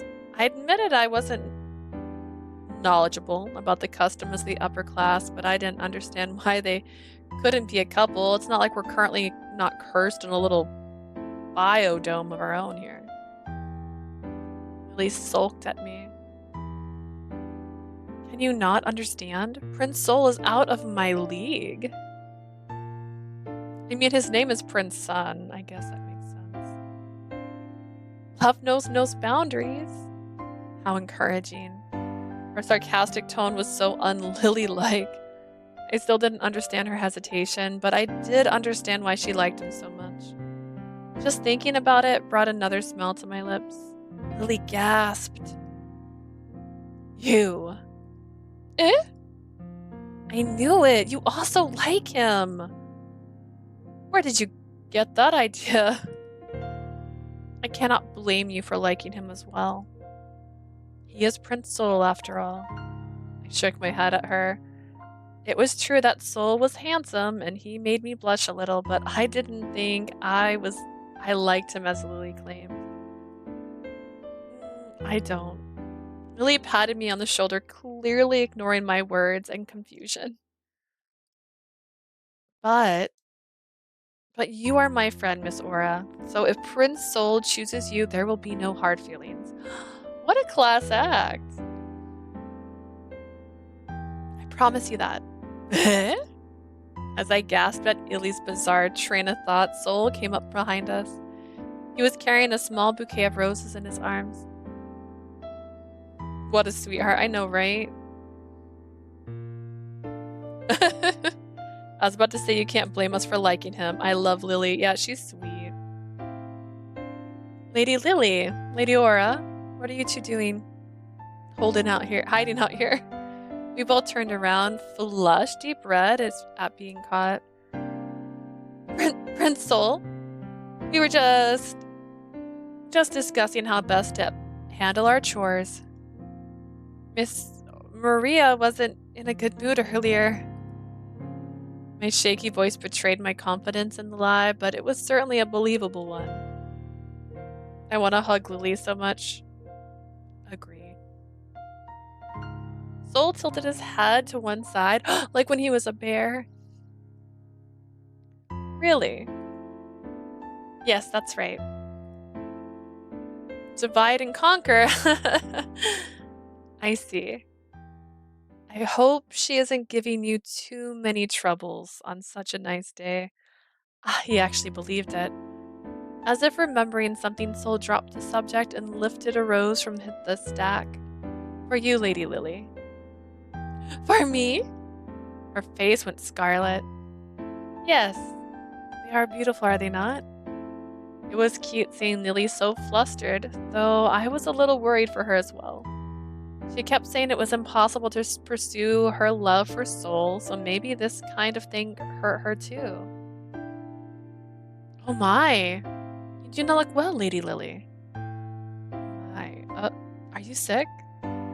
He leaned forward and laid his hand upon her forehead. She died. This is not good for my heart. Lily ran back to the mansion, looking like she might cry. I don't think he meant anything by that, but it seems almost cruel if he didn't know her feelings. Did I do something wrong? I guess that's his flaw. Soul is dense if he cannot see Lily's feelings for him. I shrugged, not wishing to say anything Lily didn't want me to say. Soul sighed. I hope she is fine. By the way, here. For you, my lady. Thank you. I smiled, accepting the rose he held out to me. So why the roses, Soul? I'm going to put them inside Gold's room. Roses have always been her favorite. Seeing that wistful smile on Soul's face told me how much he missed his little sister. I squeezed my locket for comfort. Stop doing that. I really need to find out how to break the curse soon.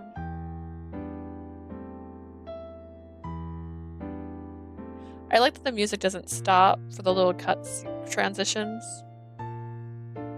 Another day had arrived, but nothing changed.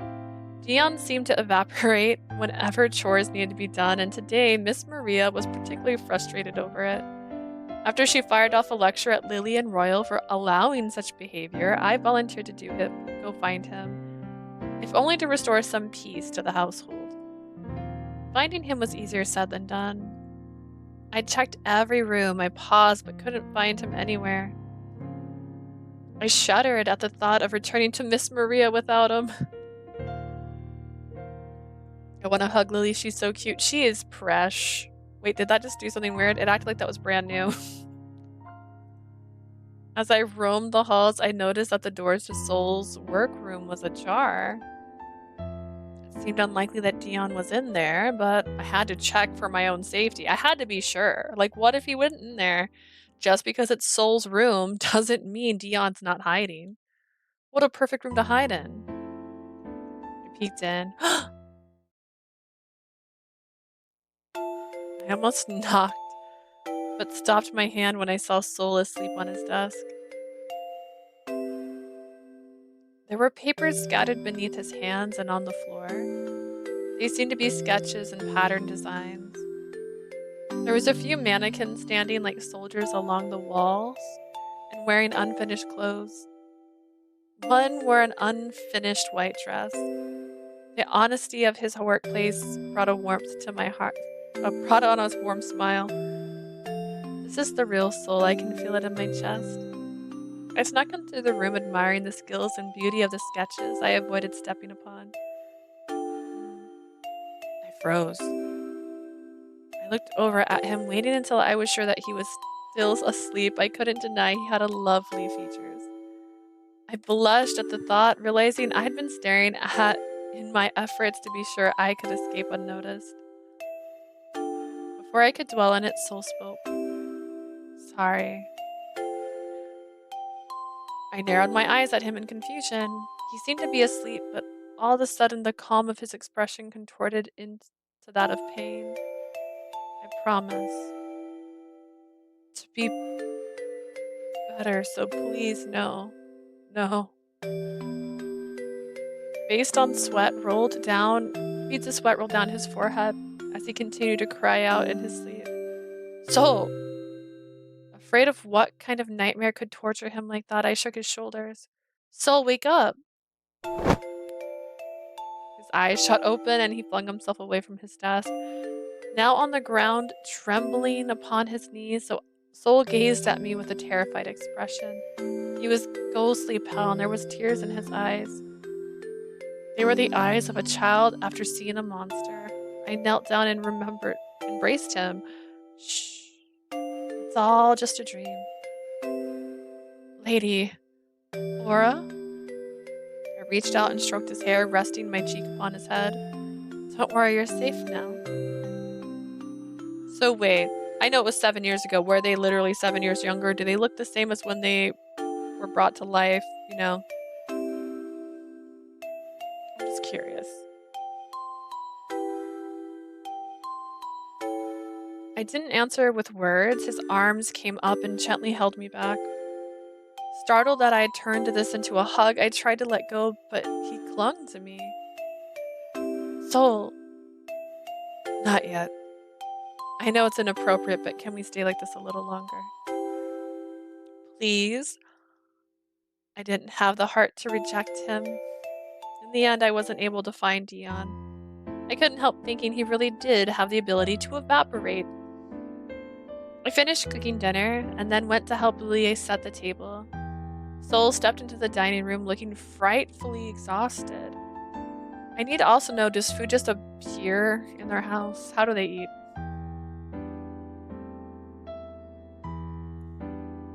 Prince Soul, you don't look so good. Are you okay? I'm just tired. I didn't want to say anything. After seeing him so tormented in sleep, I was really worried about him. It must have shown on my face because he walked to my side and placed a hand on my head. His fingers slipped into my hair when his hand moved. Wait, what? Don't worry. I blanked at the sensation of Soul's hand and his reassuring statement, completely unprepared for it. Then he leans closer to whisper in my ear, "Thank you for earlier." The warmth of his breath clung to my skin. Thinking about how close his lips were to my ear, I felt my heartbeat double its pace. All I could do was nod as heat spread across my cheek. Suddenly remembering that we weren't alone, I shifted my gaze to Lily. The shock on her face was not a secret, and it was more than enough to return to my senses. I stepped away from Soul, hoping my reaction didn't seem too unnatural. Soul's cheeks instantly darkened, and he withdrew his hand back to his side. Sorry. An awkward silence filled the room. I hadn't expected Soul to do something like that with Lily standing nearby. It caught me so unaware that I couldn't think of a casual way to spin it. Like a saving grace, Dion sauntered into the room, whistling a small tune. I could have kissed him for such perfect timing. Dion! What's up? We've been looking all over for you. Where have you been? Offering a shrug and a smirk, Dion dismissed my question. That's a secret. I sighed at his answer, but it did no good. Dion shifted his attention across the room, no doubt sensing the tension I felt to disperse. He raised a brow when his eyes fell back on me. What did I miss? I glanced at Lily and immediately felt a pang in my chest. She didn't lift her head. Nothing. Since you're here, I'll just go ahead and finish dinner. Awkward couldn't even describe the strained smile I forced onto my face before I escaped to the kitchen. But even as I disappeared into the other room, I still felt the heat of Soul's gaze on the back of my neck. I know he watched as I left. Touching my fingertips over my lips, I closed my eyes and tried to make my heart slow down. Why? He didn't kiss her. Please, don't tell me I actually fell in love with the prince. That was fast.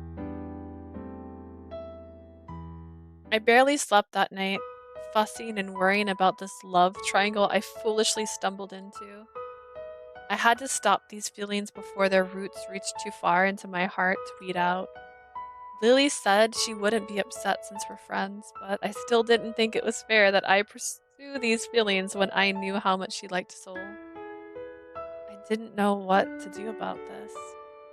Lily openly told me she wasn't going to confess her feelings, and it would be wrong of me to tell Soul how she feels. Soul is no doubt too dense to notice on his own. I sighed, wandering the hallways, which I'd been doing since breakfast. Oh, Lady Aura.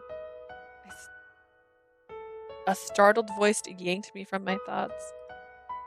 I jumped away from Soul, who was walking down the hall in the opposite direction. A deep blush spread across his cheeks. My apologies, you seem so deep in thought.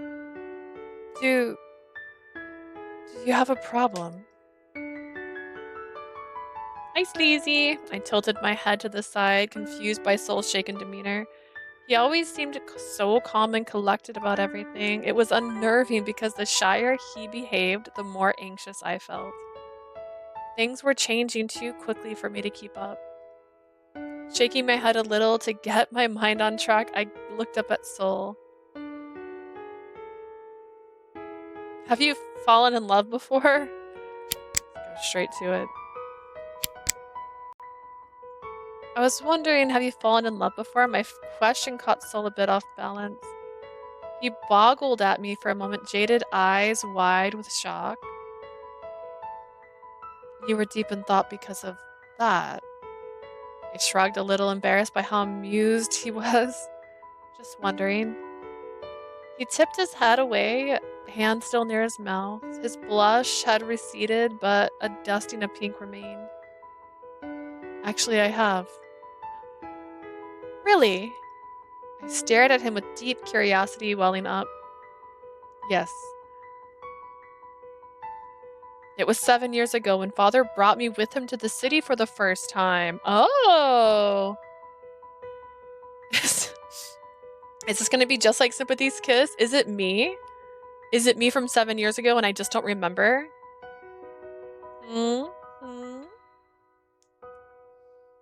Tell me now. And? I was in awe, seeing so many amazing things, but only one caught my attention. I urged him to continue, excited as I watched the sparkle in his eyes, seeming to dance all around. I'm going to the game really quick because I remember it actually had the movement controls. I'm trying to see if there's a button for it. Let's see. Music, main menu. Advance game, space, advance the game. Select choice. Forward back. Got that, got that. Enter the game. Hold. Hides the text menu. Okay, okay. Got it. I got it now. We can hide the text. I learned. So beautiful.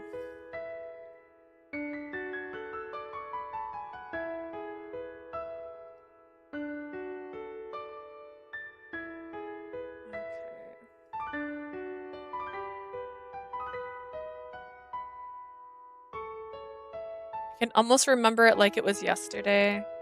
He closed his eyes and placed his hands on his breastbone. He smiled completely in his dreamy state.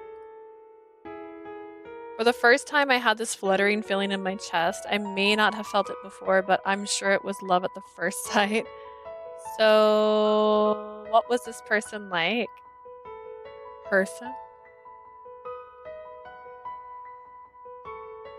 Soul opened his eyes, staring at me as if I had gone mad. Oh my god, wait.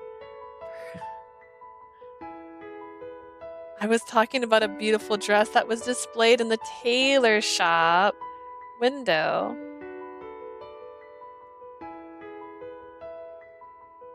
I gasped at him's lips parted in shock. For a moment, I thought Soul was the best actor on earth, but his genuine aura told me he was serious. You fell in love with a dress? Saying it slowly did not make the idea sound any less strange, so I didn't seem to notice his smile unwavering. Indeed, poor Lily. To think that her true rival are actually dresses, how can she compete with that? Trying to return to my original objective, disengaging from disengaging from this love triangle, I went for a more direct question. How about a person?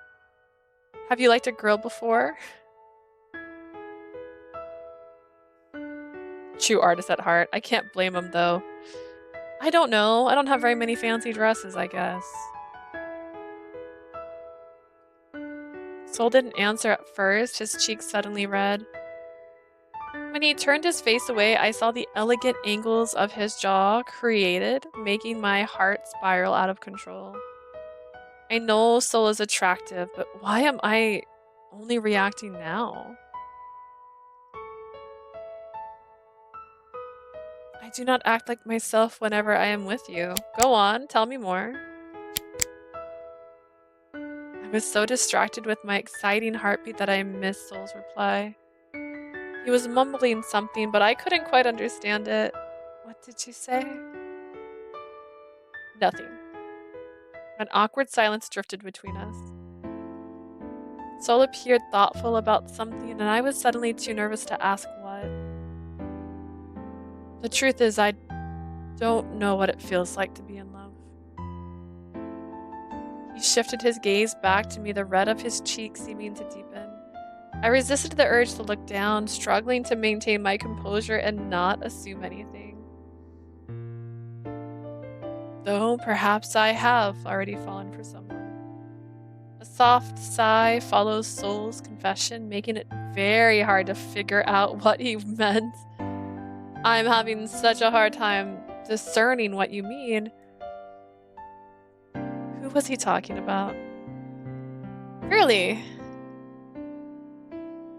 Soul gazed at me a moment, his jeweled eyes listening like the mid-afternoon sun streaming in from the window. I didn't realize how hot my cheeks were until Soul's cool fingers brushed against them, moving a stray lock of hair behind my ear. Soul sighed, his fingers lingering at my ear. I wonder, is he a snake? I want him to be a snake. He looks like a snake person. Riz. Before I could get my thoughts under control, he said something more than his name, so I pulled his hand away and walked towards the window. To tell the truth, it doesn't matter. I doubt she would love me back. I tilted my head and my brow instinctively furrowed. Ignoring my flustered heartbeat, I tried again to figure out who Soul meant. Lily wasn't shy about her feelings, but then Soul was dense about that sort of thing. That last part bothered me. No matter who he meant, I don't understand why he was giving up without even trying. Soul didn't seem like himself. What makes you say that, Soul? I stepped closer. Dramatically. They're both dense, yeah. Will they make it? Will they finally make it obvious they like each other? Perfect match. Sighing, Soul rested against the windowsill. I'm not the perfect prince. You and Lady Lily keep calling me. I act this way because it's my role. I'm sure that wouldn't change how Lily feels about you. I clapped my hand over my mouth, eyes open wide. That was one thing I was not supposed to say. Before I could try to recover, Soul looked over at me. His smile was soft but so sad. Something in his expression told me the truth. Girl, you knew. So, why pretend that you don't? I cannot accept or reject her feelings for me. I I cannot bear to hurt my friend, get it? He was a bear. I don't know what to say. I knew Lily wouldn't stop being Soul's friend, but it was right to speak for her in this situation. Lady Lily is a great person. She deserves someone better than me. Soul, don't say that. I wanted to say something reassuring, but my thoughts were confused. He said he didn't feel the same towards Lily. But if not Lily, was it some girl you knew in the past before the curse happened? I wondered if that was why Soul seemed so unhappy. He lost the girl he loved, and he thinks she won't accept him after all these years. When I looked up, I saw his gaze drifting out the window. I am but a puppet, with its strings still attached to its master. No matter what I enjoy or love in life, I have to live up to my father's expectations. I hesitated, surprised to hear Soul's admission. I'd been here at the mansion for quite some time now, but this is the first time Soul lowered his guard with me.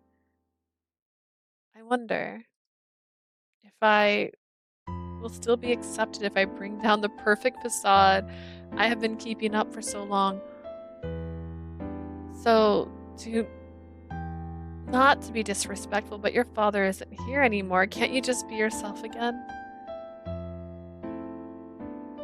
Soul twisted to look at me, surprise lifting the melancholy away from his face for a moment. His shoulders then slumped as he shook his head. The memories haunt me every night. I always see him watching my every move and his disappointed look whenever I mess up. It's paralyzing. Sharp pain dug in my chest. Seeing Soul like this, so hurt and vulnerable and sad, was painful. My heart was still not beating properly, and this feeling wasn't good at all. You see, Lady Aura. Soul turned his body towards me, still leaning against the window. I felt him looking at me, though I'm not sure he really saw me anymore. Even if I were in love with someone, I've always had a list of potential wives thanks to my father. It's my fate. Oh, the thought of Soul being with someone he didn't have feelings for it left me uncomfortable and bothered. But what bothered me more was the thought of Soul being with another girl. It's your life, Soul. You should be allowed to live it how you want. I blurted this statement out before Soul could say anything else. When he looked over at me, his brows furrowed into a confused tangle. Those beautiful green eyes stared at me like I'd lost my mind. Well, it's just... Lady Aura, what you are proposing is not so simple. We are trapped in a house. We cannot leave. We don't know if we're gonna die here. You know, YOLO. If it were, I'd have done so already. I'll always be tied to my father's strings. Biting my lip and shifting to one side, I spoke the first thing I thought of. I'll cut the strings. Give me a knife.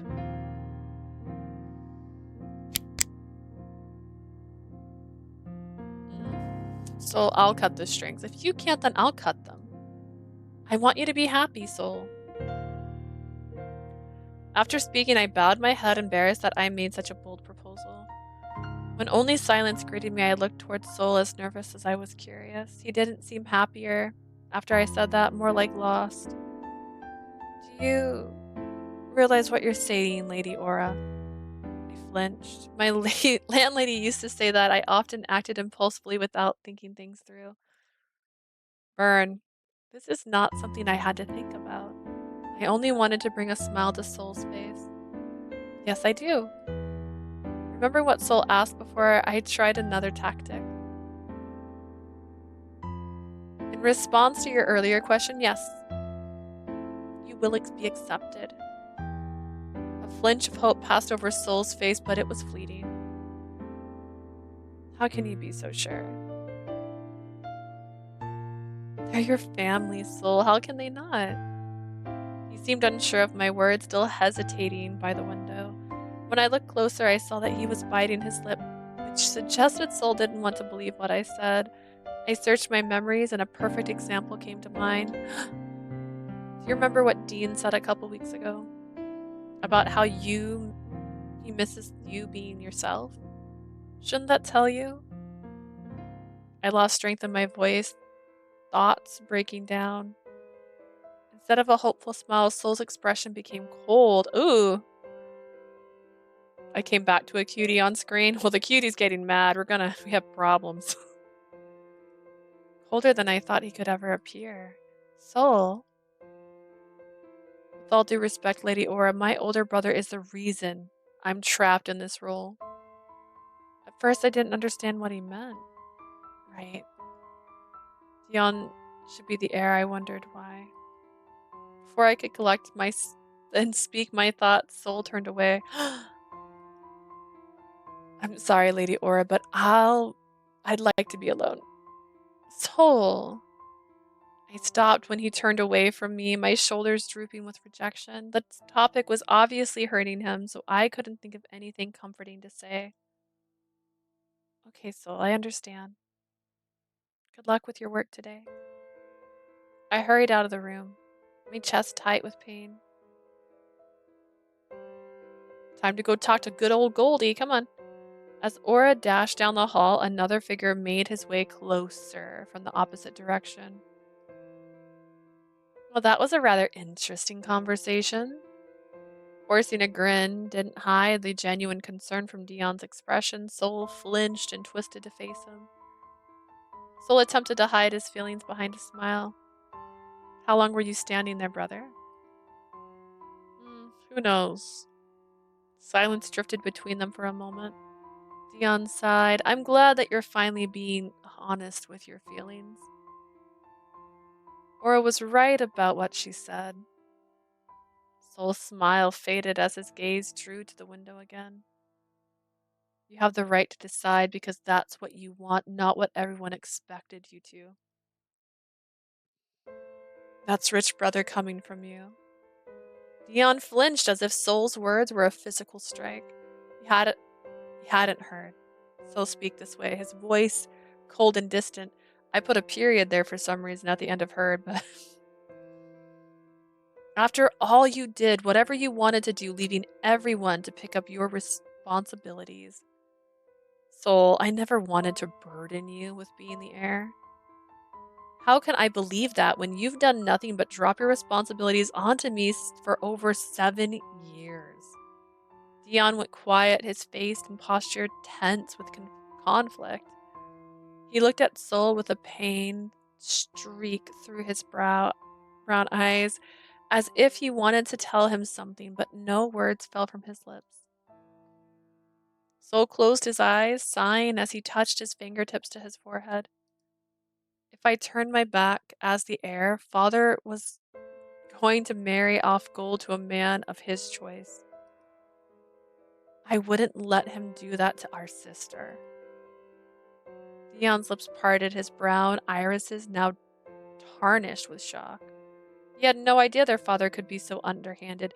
Did his father curse them just so he could still marry her off without them knowing? Shame and anger flushed over Dion's cheeks, but he hedged his response. Solar father won't go through with the plan. How would you know? It's not like you were around to protect Gold from father. Sol opened his eyes and stared at Dion from the side, brows furrowed with annoyance. It was unsettling for Dion to see Sol angry after so many years of pretending he didn't know Sol's smile was fake. Especially when Dion knew Sol was never told what really happened. Oh! The real reason he was removed from the air. Dion shrunk where he stood, sadness washing over his face. Why didn't you talk to me, Sol? Because I can't trust that my older brother will be there when I need him. Dion looked up at Sol, pressing his lips together. There was so much he wanted to say, but the words wouldn't form. They were stuck in his heart, a dagger that he had carried for years but still could not dislodge. As a sigh deflated his chest, Dion bowed his head and excused himself from the room. Soul didn't stop him. Oh, the thickening plot. Ever since that day, Soul and Dean hadn't said a word to each other. I wonder if you find out. Dion, not Dean. I turned him into a member of a supernatural. It's fine. I wonder if Dion's route you learn why Dion stopped being an heir. Soul threw his attention into his work and Dion just disappeared for hours on end. Occasionally they would show up for dinner at the same time, but neither said a word. It made the room very uncomfortable, the silence only broke by silverware clinking upon dishes. I couldn't help but wonder what happened between them after I hastily left that day. Then there's the curse that's yet to be broken. I'm so confused. There are too many things to think about. I sighed, flopped down on my bed. The sheets gave a loud poof before settling into a pile of wrinkles around me. It was tiring with all of these complications, yet not a single idea to make things simple again. I should sleep. It's a good idea. I looked around me, but it was all black. Hello? Am I dreaming? Aura. Spinning around, I noticed a tall, beautiful woman that hadn't been there only seconds before. Her long blonde hair shimmered with light and her hazel eyes sparkled. She looked young, but I could tell she was many, many years old.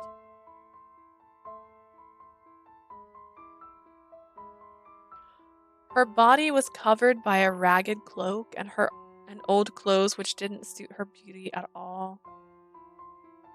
Look, she's got a little bear on her coat.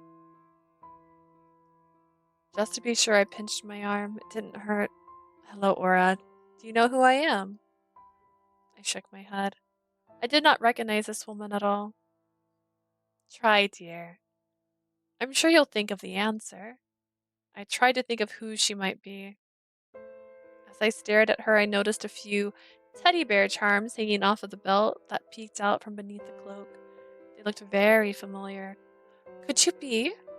She nodded, seeming to read my thoughts. Yes, that's right.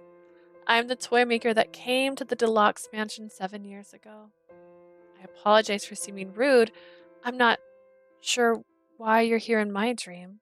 The toy maker giggled, her face gentle with understanding. Somehow, she wasn't as evil as I would have imagined. I came because I wanted to speak to you about the curse. I'm sure you have heard the story of why I cursed this place. You wanted to punish Lord Deluxe for his cruelty? Yes. He was a very cruel man, even to his own flesh and blood. I know because I've been watching them before I even came that day, because I'm also your mama. Lord Deluxe had such amazing children, each special in their own way, and yet he chose to bind their wings instead of let them fly. The middle child was had so much imagination and creativity in him. It shines so brightly in his eyes when he smiles. I couldn't agree more. Soul was an amazing designer. But the only time I ever seen him genuinely smile was whenever talks about designing clothes. I hoped that losing his status and having all those important to him reduced to a childhood toy would teach him to appreciate what he had. I pressed my fingers together and she sighed. Her pretty features crumpled with disappointment. Sadly, I was wrong. Can you tell me why gold doesn't change back to anyone like everyone else? How can the curse be broken? Oof. I was worried Lord Locke might not have a change of heart, so I created a second key with Gold's heart. What? Toymaker pointed at my chest. Felt a strange warmth like a small heartbeat against mine. Surprised, I reached into my shirt and pulled out the locket my mother gave me so long ago. My locket? That locket used to belong to Goldilocks. She gave it to your mother as a gift. Your mother was a kind woman. I didn't curse her like the others. Instead, I sent her home with Gold's heart in her locket. I erased all her memories of working for the Deluxe, leaving only a message that it must be returned for someone someday. Wait, Gold's heart is my locket? When you have a lock in your pocket that's actually a heart? I took it off and held it in my hands with my palm. I felt the small, warm heartbeat. I was supposed to send your mother back when the Lord Deluxe died, but Rua, she wasn't in very good health at the time. My heart aches upon remembering how my once healthy and cheerful mother was plagued by a terrible illness over a year ago. I'm sorry for what happened to Rua. I remember mother used to tell me stories about how much she loved her previous work, that she wished she could introduce me to the wonderful children she cooked for. I never knew she was working for the Deluxe family, but now that I do, I'll definitely find a way to save them. Please tell me how to break the curse. Aura, this is why I came to you. Something has happened with the curse. I just tripped, okay? I looked away from my locket and stared at the toy maker confused. Her pretty features were full of concern. What do you mean? The curse was supposed to break if the locket came within the same room as Gold. As you noticed, everyone turned back. However, the toy maker tipped her head at my hands. Look at your locket. What do you see? I hesitated, not sure what she expected me to see, but I did look and she asked, it has more rust on it. Yes, you see, Aura, gold is a pure metal. Waving a slender hand in the shape of a symbol, the toy maker creates a faint image of gold. I only knew it was her because I'd seen pictures of her in her room. The locket is made of pure gold. It might have tarnished over time, but it should not have rusted. Gold gave me a bright smile before fading away. I held the locket close to my chest. So what could cause it? There's distressed hearts who wish the curse to remain. Its emotion turmoil gets tangled in the magic, and it seems that the locket was affected. Until that heart is healed, the rest of the locket will not clear and it will remain sealed. Oh. The first one I thought of was Soul. But why would he make a wish when he longs to see his sister again? Because he doesn't want to be responsible anymore. He's done.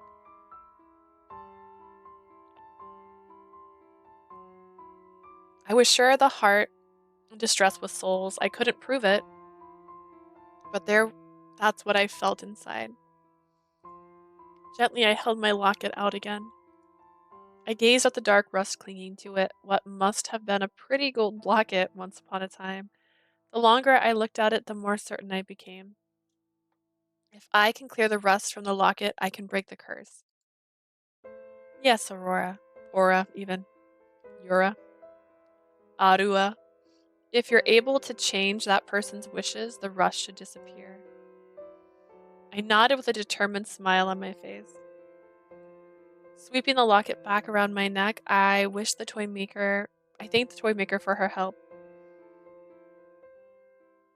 A piece of advice to consider, Aura Renali.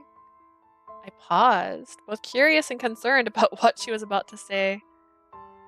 It isn't always about cutting the chains of the past. They could lead you to the answers you've been searching for.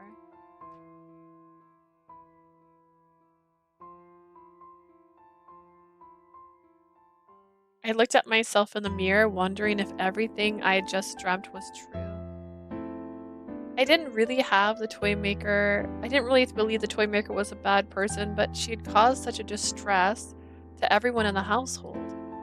It was so confusing. I wanted to be angry at her, but I understood why she was unhappy with her father.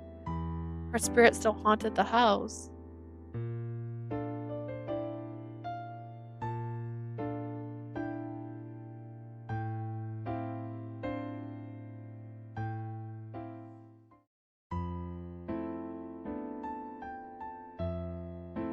I see. I read that as if the toy maker was gold just now, and so I had to reread it because I was like, am I wrong? The distressed heart had to be Soul's. His eyes, both teddy bear and human, betrayed such sadness even as he smiled and spoke with polite reason, and yet I was still not sure why would Soul make such a wish. I needed to find the answer soon, but first I still had that problem between the brothers. Maybe the argument between Soul and Dion is because of the heirdom? Heirdom?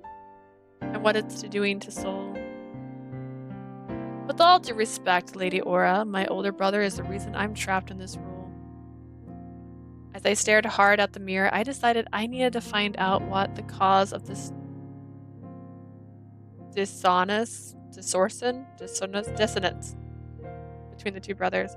Maybe it would break the curse, but I hope I could clear the air and bring them back together again. I can't give up yet. Crossing my arms in sign, I tried to think of who I was going to talk with. I feel like if we talk to Soul, it's not going to help because Soul's already like madam to us, so. Dion was the older sibling. It made sense to try and talk to him. He knew more about the Deluxe family expectations than I did, so he could offer context about what I was missing.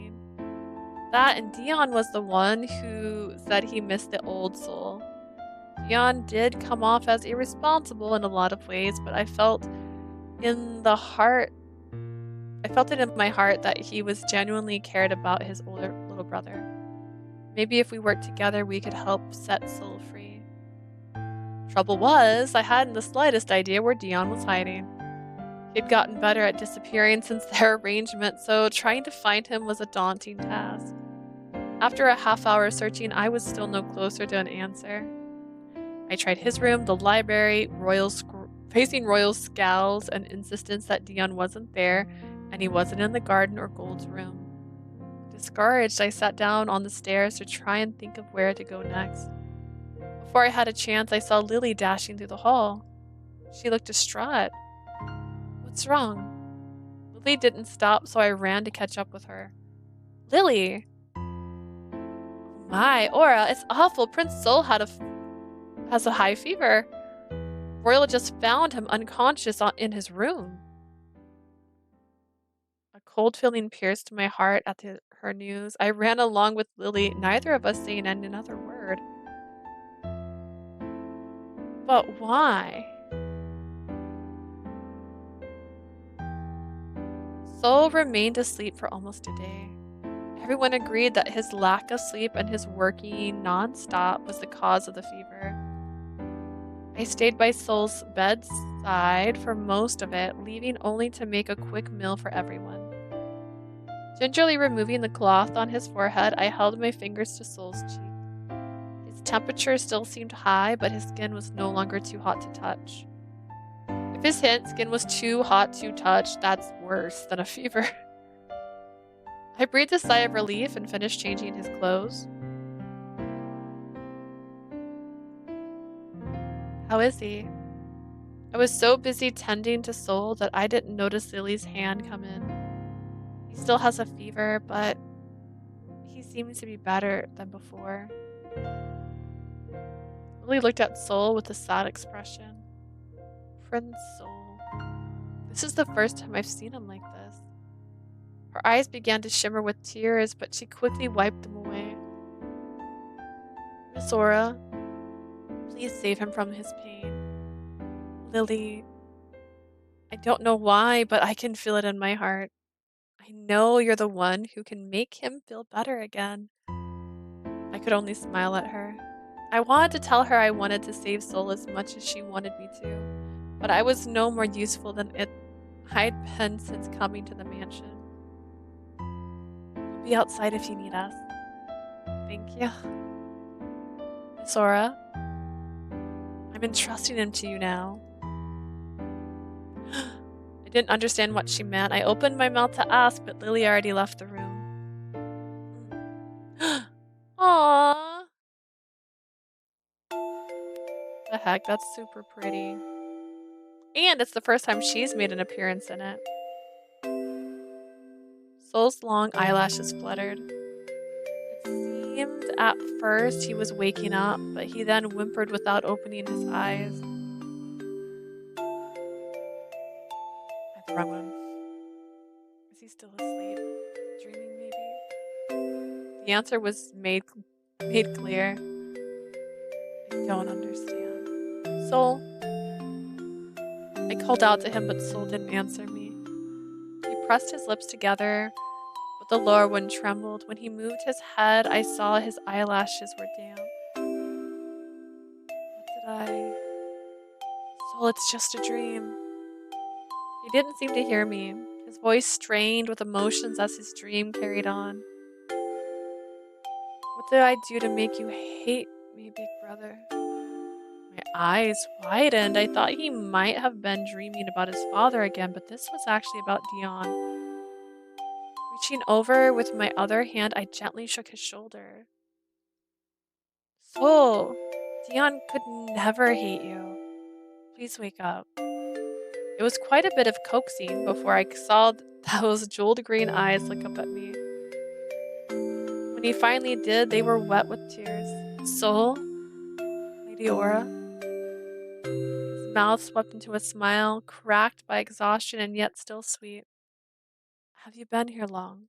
I nodded, patting his hand before bringing my hands onto my lap. The warmth of his gaze made my heart momentarily distracted. Seeing the sadness buried deep in those eyes kept me on track, though. I wanted to ask him about his dream, but I thought it might upset him more. You gave me a scare. Soul, you need to take better care of yourself. Sorry. When I woke, When I work, I don't have to think about things. My chest tightened when he said that. The weight on his shoulders was immense, but I didn't know how to convince him to share the burden. So I made some chicken and vegetable soup you really should eat. I'm so used to J Atomies now that I forgot I need to pause to take a drink because I can't take a drink while the guys are talking because they don't. Like in a second. There's never a second. I shifted my chair back so that I could go retrieve the soup from the kitchen. But before I could stand up, Soul's hands wrapped around mine. I'm fine, just stay here a little longer. The warmth of his hand clung to my fingers. I hadn't realized how big or gentle his hands were. At least no voice interrupt your reading. I know, how rude of them to interrupt me, the narrator. Alright, as long as you eat something soon. We sat like this for a while. I tried not to think about my hand being enveloped in Soul's. I knew he just wanted a bit of comfort and didn't let myself assume anything. I tried to bring up the subject of Soul's dream several times, but the moment I looked at his face, I lost the word. Even though the sadness was seeping through his smile, I could tell Soul was trying to act like everything was fine. Soul, you really should eat something to regain your strength. Maybe you're right, Lady Aura. Soul sighed and closed his eyes. I must be unwell if I think this curse is a good thing. Because during those years, I was only a teddy bear. Now that I'm human again, the weight of my responsibility is back. When the curse ends, I'll have to be the deluxe heir again. Am I being selfish? No. Soul smiled at me, but the way his shoulders trembled, I knew how much pain he was in. I finally get the answer to my question, but what was I supposed to do now? Assure him things are fine? Question mark. I wandered the halls of the mansion, unable to escape the echoes of Soul's confession. I know Soul didn't want the curse to bind everyone indefinitely. He just wasn't strong enough to break free by himself. I had to help him somehow. How? What could I possibly do to free him? I don't know how long I roamed before I passed by a special set of doors. A strange thought came to me and I stepped inside. Gold's room was still in perfect condition, not a curtain or pillow out of place. I can do this because I finally learned the right button. Beautiful flowers, lovely fainting couch. Oh, I hit the wrong button. I hadn't been in here since Soul welcomed me to meet Gold. I suddenly felt anxious, not knowing where to look or stand. Gosh, this is so weird.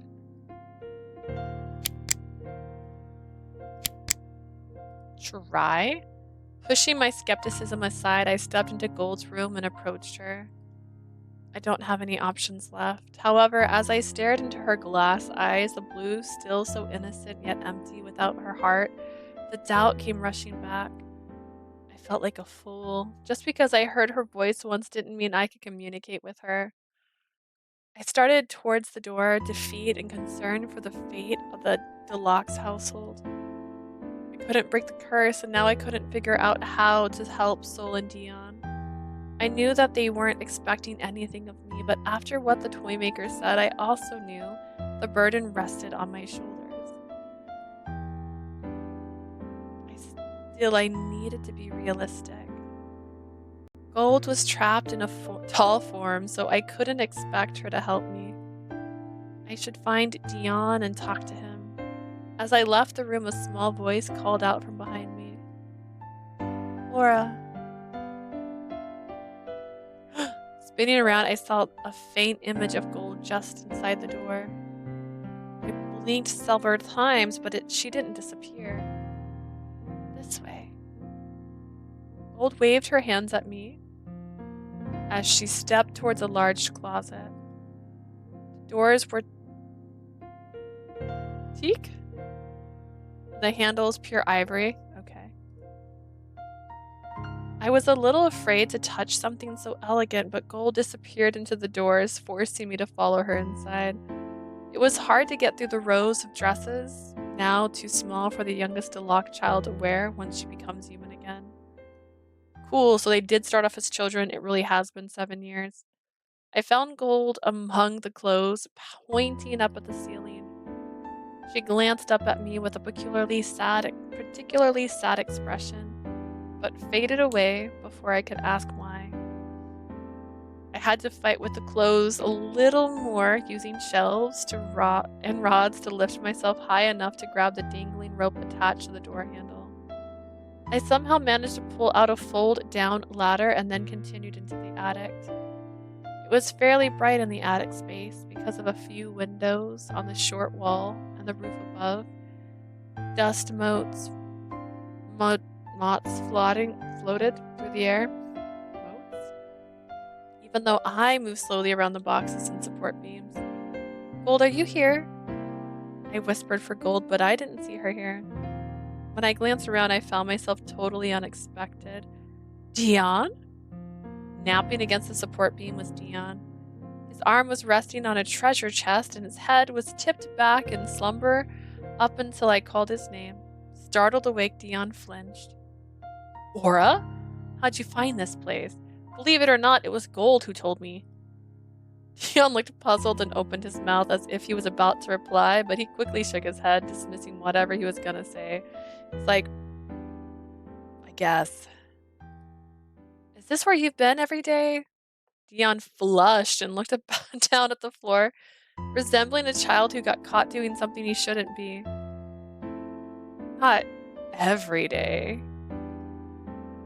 I saw his arms tighten around the treasure chest at his side. Curious, I stepped over to where he was sitting and knelt in front of him. What is this, Dion?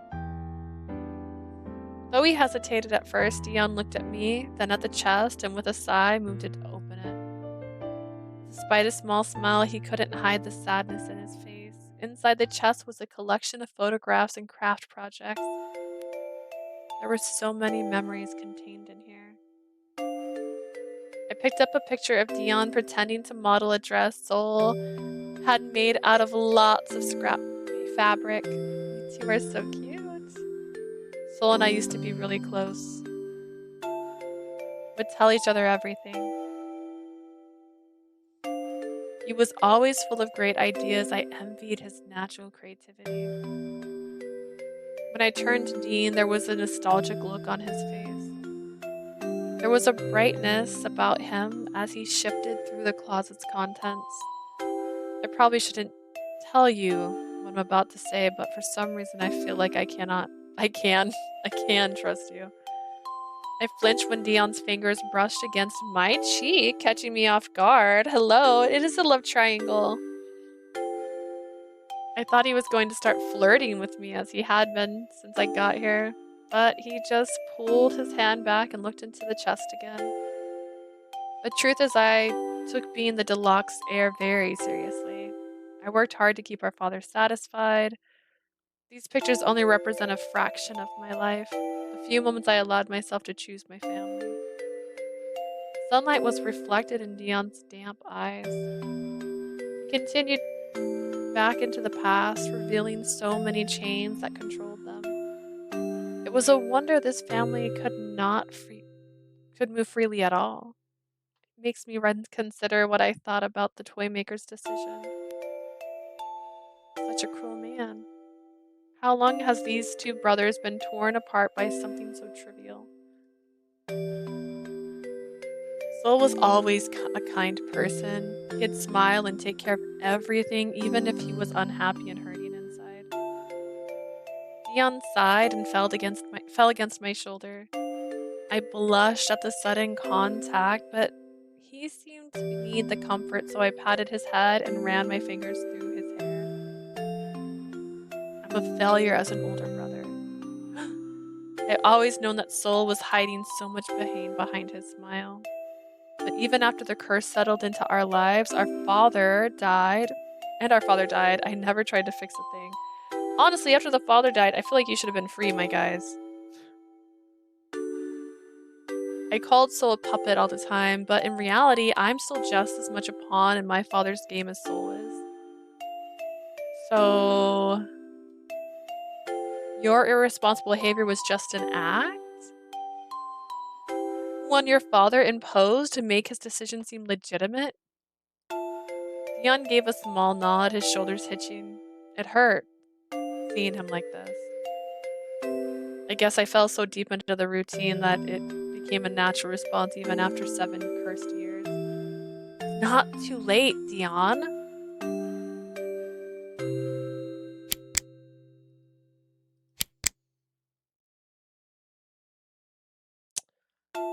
I don't know, right?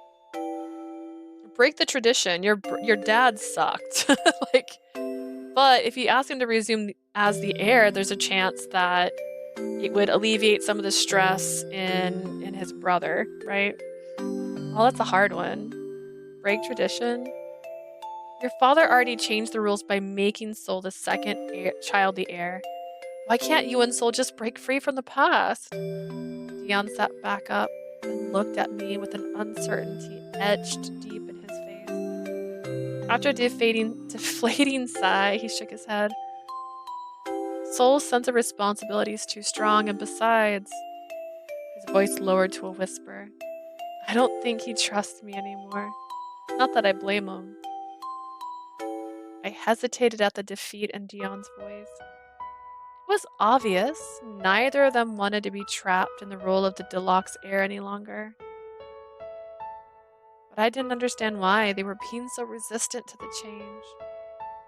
As I glanced back into the treasure chest of memories, the toy maker's words came back to me. It isn't always about cutting the chains of the past. I don't understand what she meant by that, but the longer I stared at the photographs of Soul and Dion, smiling and embracing each other when they had not only been good friends, but also close brothers, the answer suddenly became clear. It's no longer about who is the heir. I can't just free them from the strings binding them in the present. I need to repair. This is the first time she's done this hand gesture. I need to repair the bonds they used to have before it was broken by family politics. Shifting the picture delicately with my fingers, I found another one with Sol, Dion, and Gold all smiling with posing together. Gold was caught in a sandwiched hug by her brothers, and I have never seen anyone happier than that young girl right there. Dion, Sol had a dream the other day. In his sleep, he asked what he did to make you hate him. Dion recoiled at my words, his eyes wide and watery. That looks kind of devious, that hand posing. Yeah, she's like, I'm the villain now. What? Sol really said that? It was hard to nod at Dion's heartbroken expression. I handed him the picture I found and did my best to smile through the pain in my chest. You're his older brother, Dion. If you don't think he trusts you, then work hard so that he can. I know it's scary admitting the mistakes you've made, but isn't having your family back worth facing your fears?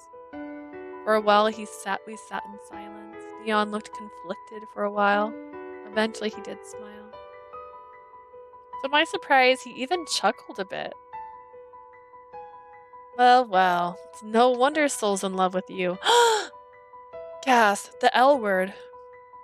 My body froze up, my vision going blurry before heat shot up in my face. It felt like I caught Sol's fever. What are you saying? Where did that even come from?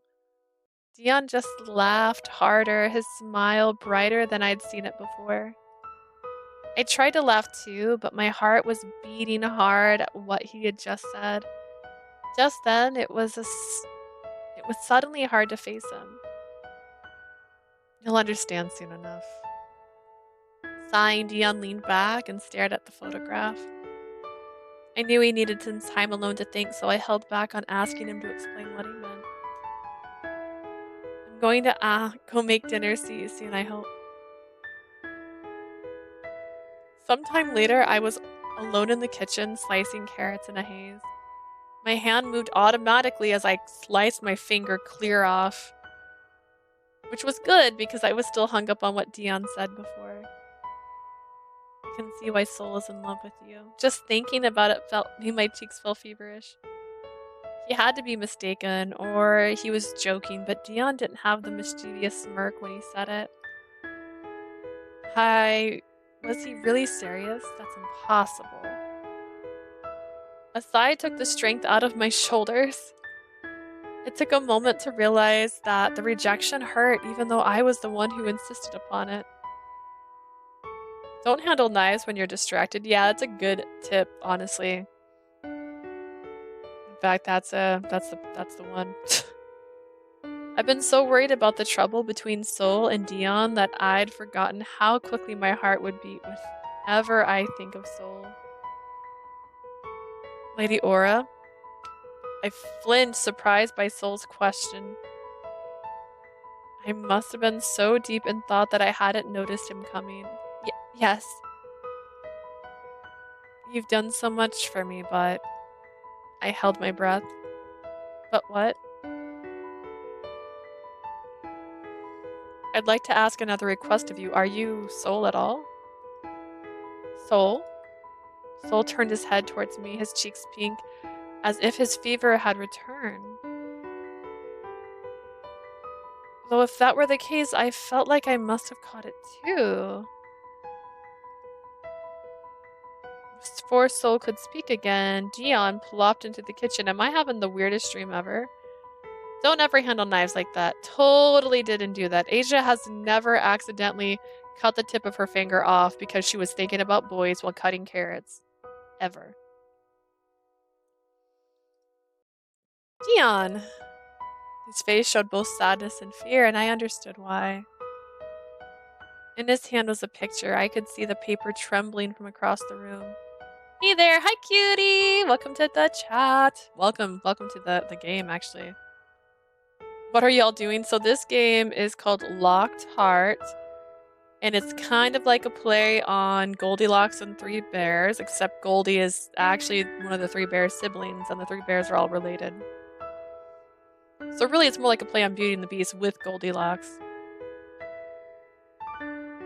I think I've seen one route of this game. Well, we're on the Prince's route. I don't know how we got it, but we just did.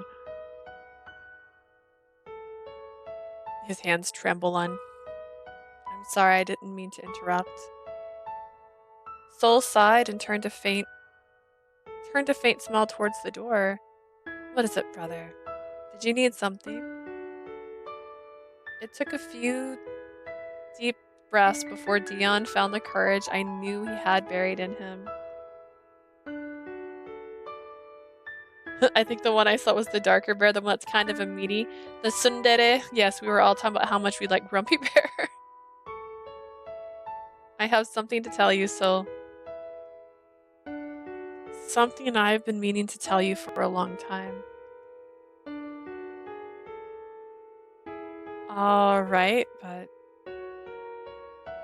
he's a vibe. The royal, the butler. I want him so bad. A's just like in dream mode. Dion was edging out the door, and even though I knew that he was going to say I understood why he wanted to only say it to Soul. I looked up at Soul and gave him the biggest smile I could. It's okay, Soul. You can talk afterwards, okay? You have your own boat now? Chat looks different. Do we have new features? Yes, actually. We have emotes.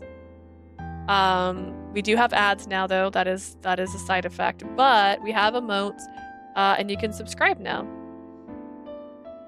And we are going to be coming up. We now get channel points for watching. So I have been talking about how I want to change the channel points thing from the little like bubble to something else. So far, the only suggestion is cabbage. Technically, carrots was suggested, but carrots aren't good for bunnies. His friend's broken? That's the second time it didn't post right. It might not be approved yet, actually, come to think of it. Because I just got them in yesterday. Yeah, friends might not be working yet just because I put them in last night, so they might still be approving some of them. Because when I first posted them, they said they had to be approved, so. Strawberries, raspberries. I thought strawberries would be cute. Because they're cute to look at in general. And that's like my favorite Dr. Pepper flavor right now. It's strawberries. And there's a strawberry on my desk. I have a strawberry cup that I put pens in. I'm gonna add strawberries. Jay suggested strawberries. We'll do a poll on the Discord. And then we also have if you subscribe, you get a badge. So I have to figure out what we're gonna do for the badge art too.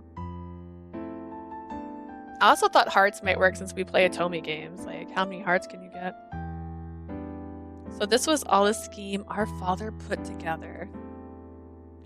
Soul sat on the edge of Dion's bed, holding his forehead with his hands. He always believed Lord Deluxe underestimated Dion's ability, but he never imagined Dion was being used too.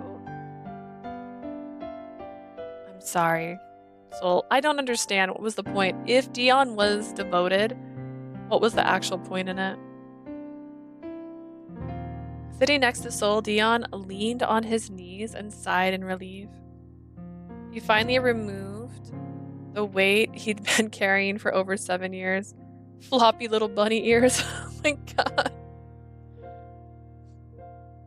For the channel subscriptions. That'd be cute.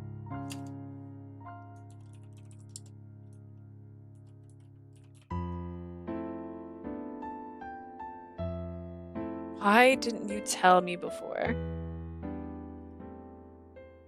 Because I knew you'd blame yourself if I did. You can also, I can add not just the channel points, but I can make different rewards too in the channel points. Modify an emote, choose like there's some default ones already, but we can.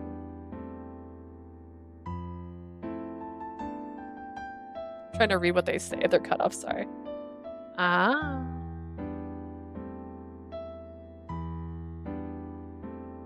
You need to hydrate. That's true. Need a Virtue reference. That game is stuck on us. Honestly, I want to make sound clips for like when people subscribe, and I was thinking of something from Jay. Thank you. I will not drink soda. I'll drink the water. I feel like hydrate's more accurate for water.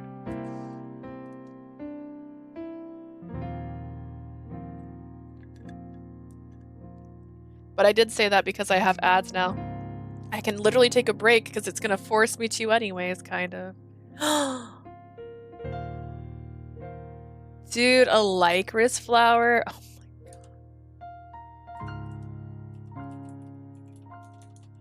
my god. Ooh, would licorice be better for the channel points, or would it be better for subscribers? Picture. I think the licorice would be easier to read as the channel points, honestly. I like this. I like that idea. That's a good one. It's in the list. Petals. Oh, licorice petals. I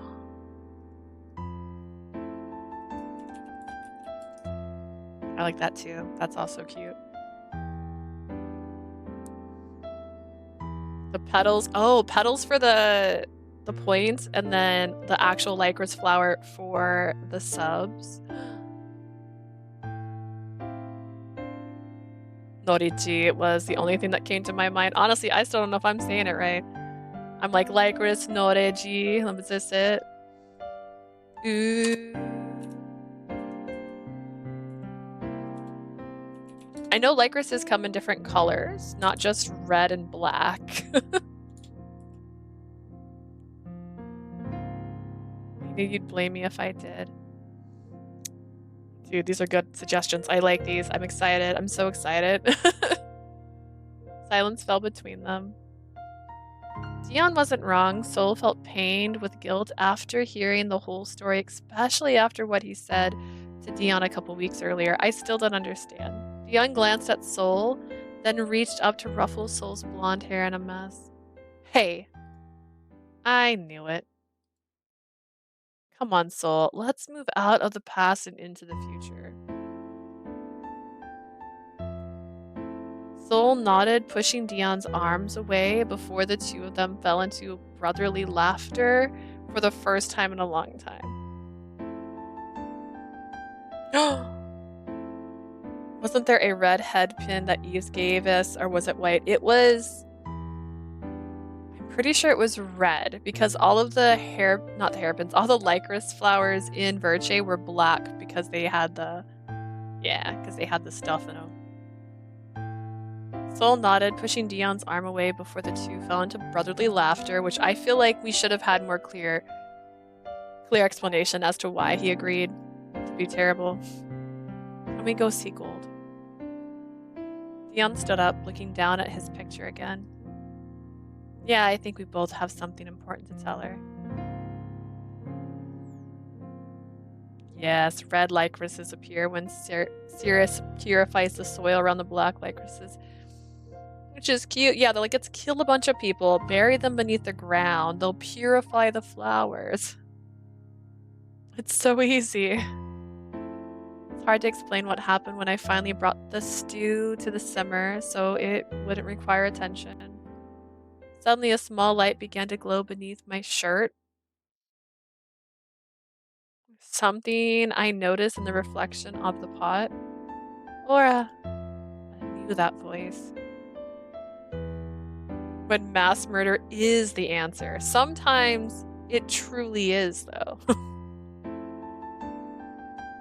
I looked around the kitchen while trying to pull my locket out from under my shirt.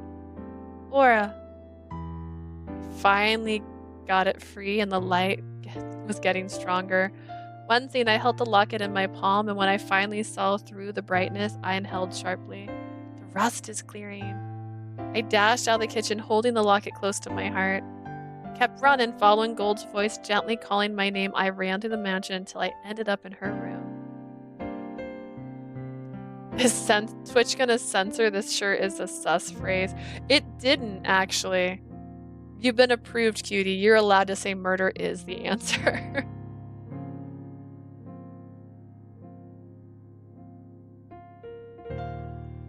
I remember I was like, let me burn this world in Verce. Honestly, we did burn the world in Verce. In the ending with Eve's, the entire field was on fire. And in the bad version, he was a corpse that she held in her arms. Do you remember? Remember, Berries? Panting, I nudged the door open and stepped inside. Lady Aura? Aura, what's that light? I could still hear Gold calling my name, so instead of answering, I walked over to Gold.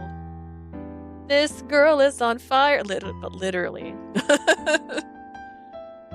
Hands trembling, I took a deep breath and carefully slipped the necklace my mom gave me years ago back onto the girl who had given it to her.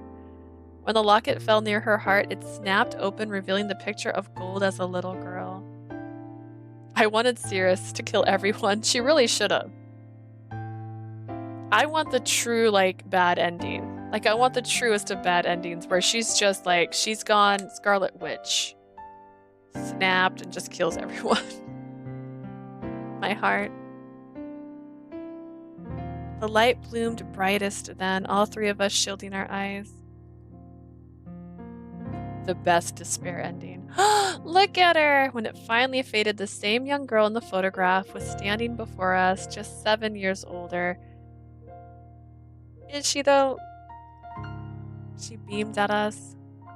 No way. Gold. We know genetics. I need to know what are the odds of having a child with blue eyes and green eyes and brown eyes. Because I think the odds are not in their favors. Because green is the rarest color you can have. And it's very hard to get.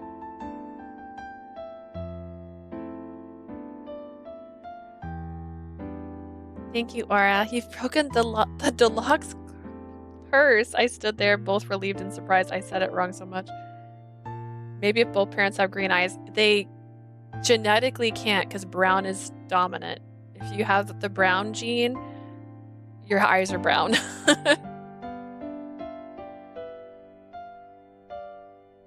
The mom has green eyes and then brown, and her dad has blue eyes. But green is recessive, so the eyes would be blue. Am I wrong? I'm pretty sure. The mom can have brown eyes. That makes sense. Green is mutation and might have both allies. Oh. Imagine if one of them didn't have any eyes. I would be feeling like I was playing the last game all over again. Oh, God. After so many weeks of nothing, Gold was finally human again. Even though I'd never met her before, I knew how much everyone in the mansion missed her. It's the us of the MCU, the last plot. They have different parents, plot twist, they're all adopted. Maybe they have an albino and these eyes are red. That's basically the teddy bear. No, wait, the cat girl. She's actually related to them. I glanced backwards at Sol and Dion, both stared at Gold, dumbfounded with tears glazing their eyes. It was like the chain holding the brothers back had finally broke apart as they rushed forward and swept Gold into the same hug they shared as children. Aww. I need a CG, thank you. I couldn't help but laugh and wipe the tears from my eyes. All three siblings were reunited. As it was meant to be.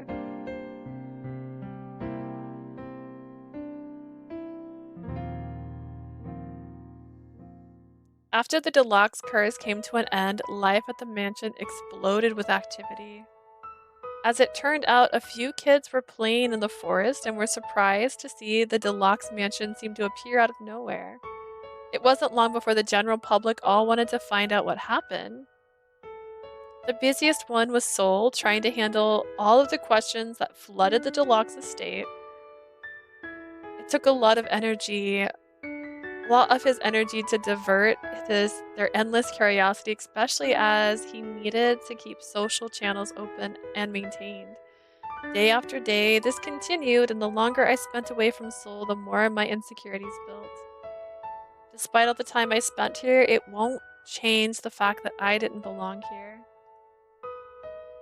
I was just a traveler who got caught up in the curse, a girl on her way to be a chef in a small restaurant one town over in Glendale.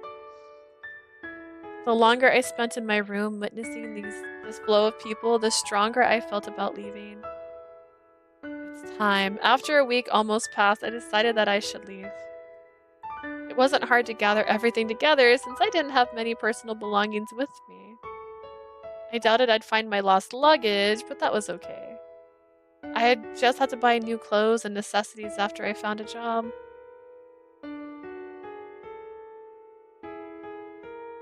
I know that their names are supposed to be a reference to Goldilocks, but each time I hear deluxe, I know. Well, I can't. I pause almost in my head as I'm saying it because I'm like deluxe, deluxe.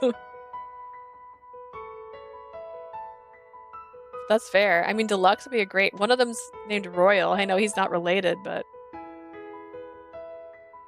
give me my clothes for real. I would look everywhere. Cutie, I'm so sorry. I know it's hypothetical, but yeah, I'd be sad too. Deluxe breakfast special. It's what comes into mind. His name is Solid Lock. I held on to the hopes that my restaurant job would still accept my help even though I had disappeared for a while. I'm dying here. It's so freaking hot. Open a window. Asia. With a heavy heart, I crept into the lobby. I didn't tell anyone I was leaving because I knew my emotions would overflow if I did. Goodbye, everyone. I hope life gets better for you now. Laura? Where are you going? I turned to see Gold dashing up, her hair flying behind her in gold waves. Oh, Gold, I was going back to my old life, since the curse is broken and everything. My voice drifted into silence, my resolve already weakening. What does her dress look like, actually? Her dress has little daisies on it. I didn't want to leave. I loved it here, but I knew as a commoner that this was beyond me. I don't understand. Reaching over, Gold clasped her hands in both of hers. My hands in both of hers, like this. I'm trapped. Her blue eyes shone clearly in the faint sunlight. What about your feelings for my brother? I thought that you, well, with her eyes pinning me on the spot, I looked down, cheeks flushed red. What are you talking about? How could you say this? I spent a lot of time near your heart, Aura. I know you love Soul. Gold, Please. Please, maybe I can't stop you from leaving. Please don't leave without telling my brother how you feel. I wanted to tell Gold that I couldn't say anything, not while knowing Soul couldn't reciprocate my feelings because of his role as an heir. He's busy. Her pleading eyes made it hard to say anything. I think she sensed my hesitation because she sighed and squeezed my hands gently. At the very least, will you take the dress Soul made for you? Even as a memory of the time you spent here? It's done? When did he have time? Soul made the time because it was a promise to you. The tears made their ways onto my cheek, hotter than my skin. They're all snacks.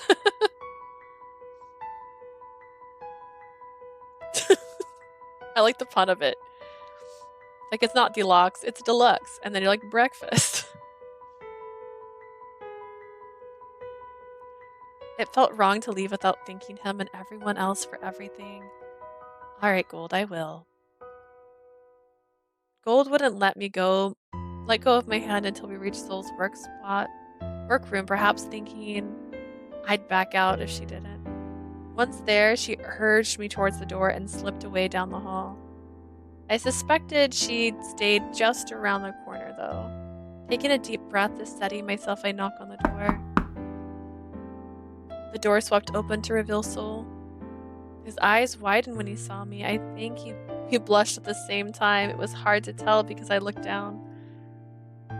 Lady Aura, you came. The softness of his voice suggested he knew I was attempting to leave without saying goodbye. I bit my lip, feeling guilty. I'm sorry, Soul. No, please, come in. I nodded, stepping inside after him.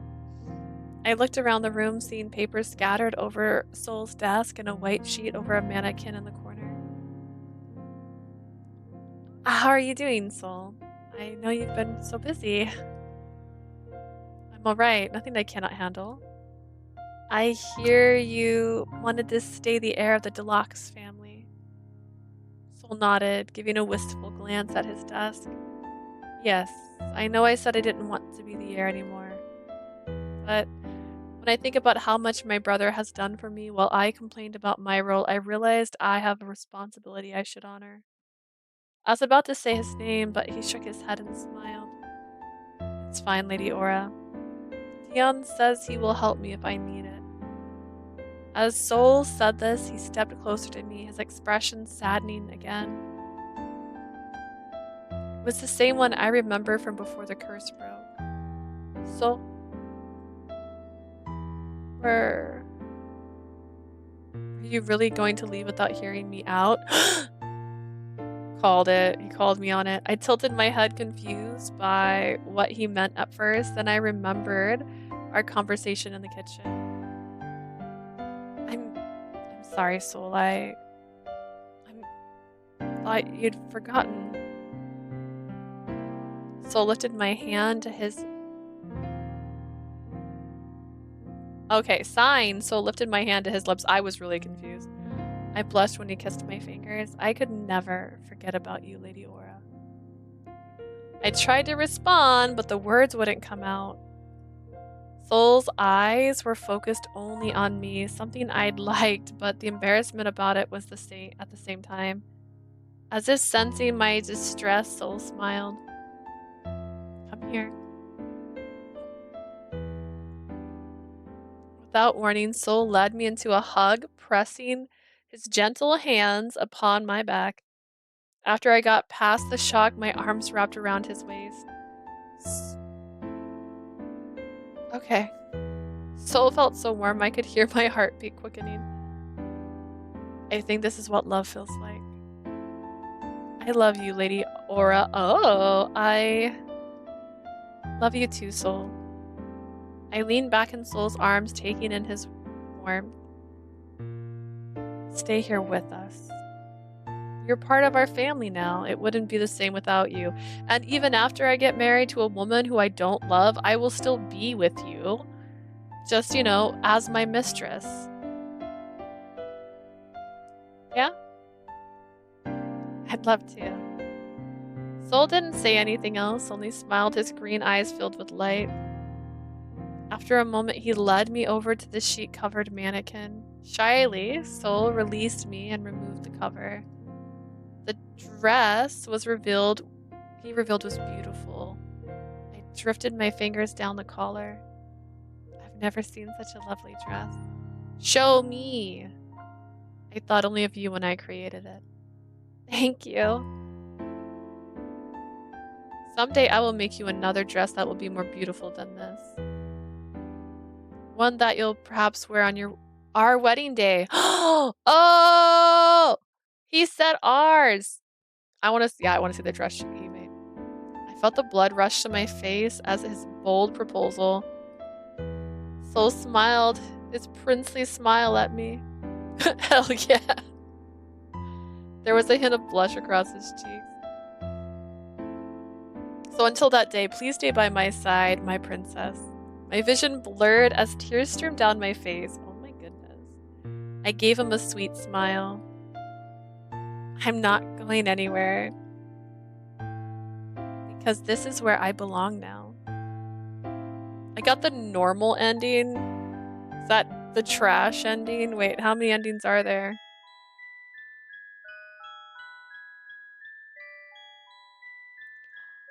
Oh no! Oh dear. There's more. I don't have all the pictures. Wait, where's. Oh my god. No! Oh goodness. How am I missing these ones too? Hang on. Royal. I have that one from Royal. There's one side story picture I'm missing. Yeah, I guess that might be the good ending. I feel like I made all the wrong choices, so that makes perfect sense. I wish they told you when you're on a route here. Let's see.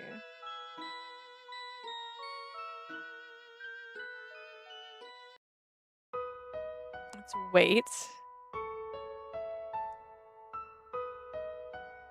It's not that I didn't want to talk to Papa Bear or Baby Bear. No bad ends? Okay. There's 2 best endings? What does that even mean? But this whole situation had me confused and a little scared. I glanced around the foyer, admiring the decor. It was a beautiful mansion, yet a melancholic atmosphere lingered in the air. I tasted the wind, and it seemed a little sad in here. Before I could think too much about it, Mama Bear approached me. Sorry for making you wake, my lady. Are you ready to hear your fate, child? The cute cat plush voice was so sinister I couldn't help but shiver. Please don't eat me, Miss Cute Cat Plushie. Her fluffy fur seemed to bristle. She glared at me with slitted eyes. What did you call me? I'm so sorry, I won't call you cute anymore. I blurted everything out in one breath. I had a huge adoration for cats, but meeting this plush might just leave me traumatized. Miss Maria, you're scaring her. I haven't even begun to get scary, soul. I'm doomed. Now.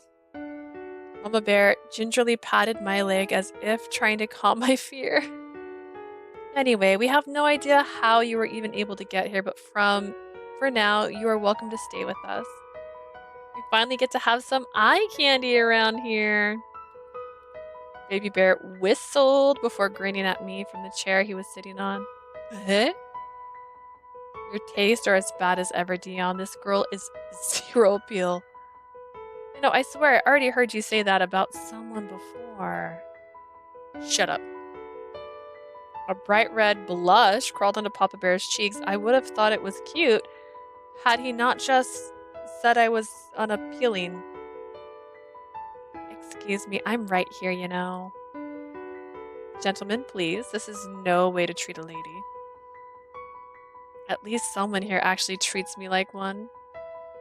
Please, my lady, allow me to escort you to your room. I appreciate your hospitality, Mama Bear, but I can't stay here. Mama Bear, that really suits you, dear brother. Where did you get that cool nickname, love? Because of your size? I pointed at each of them from biggest to smallest. He's Papa Bear, Mama Bear, and you're Baby Bear, just like the one in Happy Family. A trio made in heaven. Baby Bear nudged Papa Bear, which only irritated him further. Shut up, Baby Bear. I don't mind being called that, especially if a cute girl like her says it. It only means that I'm youthful, unlike you. Interesting.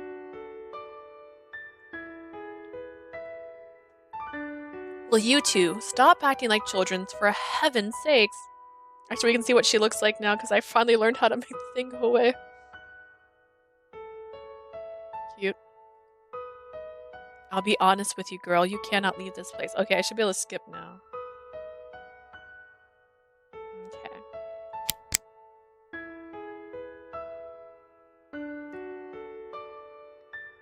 I'm just trying to get the other endings, so I don't want to switch too much.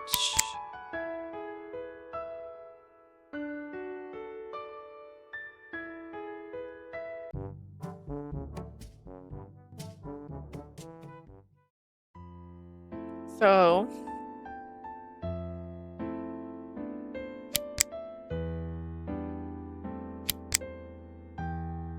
we're gonna test it. We're gonna say something sexy.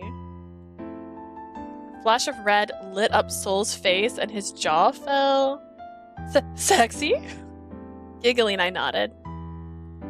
I meant it as a joke, but his reaction was so adorable that I couldn't help teasing him. Yeah, I might be unable to leave the mansion grounds, but that doesn't mean I can't look stunning while I'm here. I flipped my hair for effect, though I imagined I looked quite silly. Soul didn't seem to notice, still flustered over my request. Well, I suppose, but are you sure, my lady? I am, but I hit the wrong button. I grinned at Soul nodding. I'm sure I can think of something that'll you'll be happy with. I put a hand over my mouth, but I couldn't stop the laughter. Soul just looked so cute. He wanted to make me happy even though the suggestion made him uncomfortable. Soul, I'm only joking. Any clothes you design for me will be perfect. Breathing a deep sigh, Soul gave me a smile that looked much more relieved than his earlier one. I will have to think long and hard on what dress will suit such a troublesome princess. I kept my hands near my mouth, but this time to hide the blush flooding my cheeks. This bear is making me embarrassed.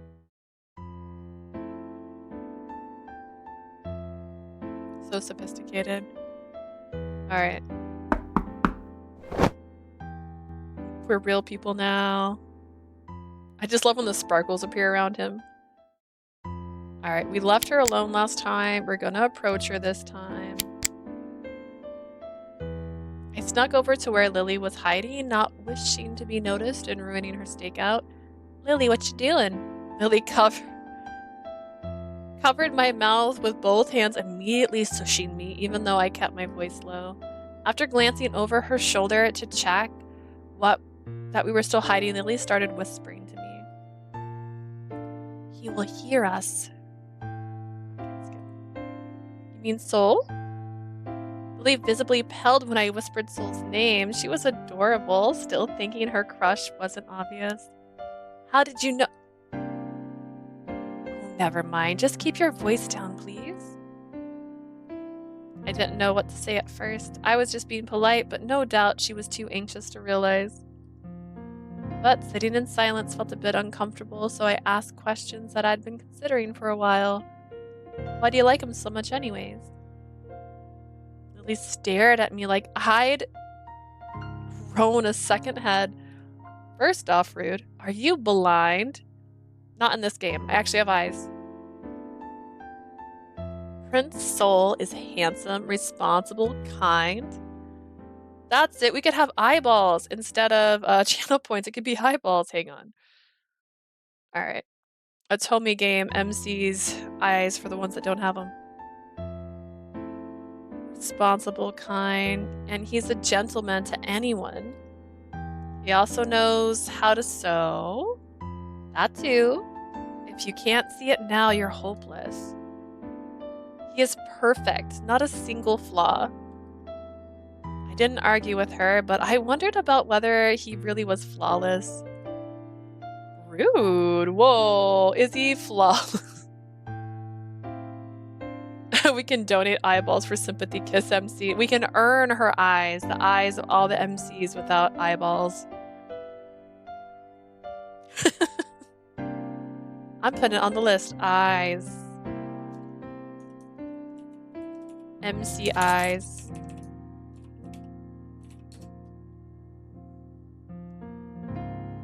Remembering the sadness I kept glimpsing in her eyes, I couldn't help wondering why some without flaws would have a crack in his smile. So distracted by memory, I almost missed what Lily said next. And he makes me feel special. I couldn't stop the smile curving on my lips. I knew what Lily meant. Maybe that's what we should design for the subs on the channel, 2 eyeballs. Just more and more eyes. Instead of flowers, it's just more and more eyeballs. The void continues to expand. Until we get like a Was it biblically accurate, MC? Can't argue with that. He's looking this way. He might see us. Dragging me closer to the tree, Lily resumed her post. I mimicked her pose and peeked around her shoulder. What a pretty man. Okay, we can skip now. Oh. I feel like Have You Fallen in Love Before was the right answer for this one because it felt right. I don't know. I had a feel. I didn't have a flash of color,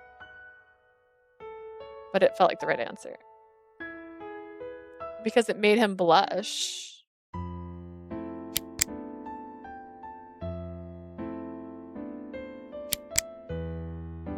All right. I'll cut the strings didn't seem to work the best, so we will try the. You'll be able to cut the strings. Maybe he needs to feel it on in his soul. Soul had so much potential in him. His creativity and skills in clothing design was amazing, and I know he had the support of everyone here. He didn't have to stay trapped in a role he didn't like.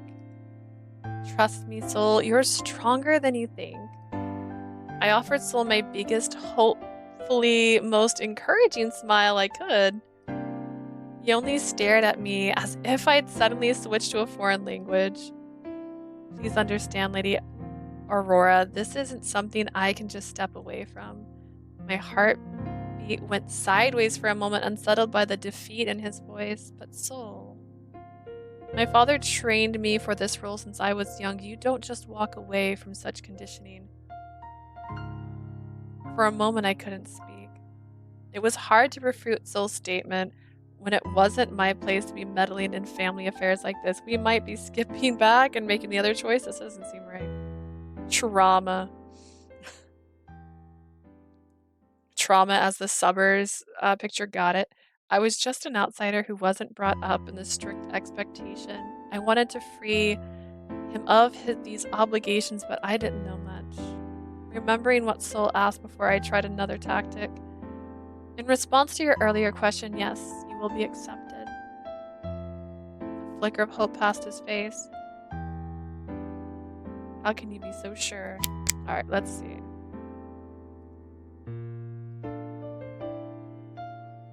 Yeah, it's fine. We're gonna back to cutting the strings ourselves. Dreaming of this person. And I got the feeling as soon as we made the choice that I should have went to him. So we're gonna go to Soul. Stilling my courage, I approached Soul's workshop and knocked on the door. Soul! I heard some shuffling inside, but it took quite a while before I heard the door click. A cold feeling of worry stirred in my stomach. Lady Aura, it's a pleasure to see you, but I'm in the middle of reviewing some documents. Can this wait? What documents? You are in a little bubble. You're in a snow globe. Like, there's nothing happening. It almost didn't stop my I almost didn't stop my gasp in time. Soul looked haggard. Flavored bunnies for the subs, like chocolate bunny, strawberry bunny. Oh! Ray, that's the cutest thing I've heard. Oh my god.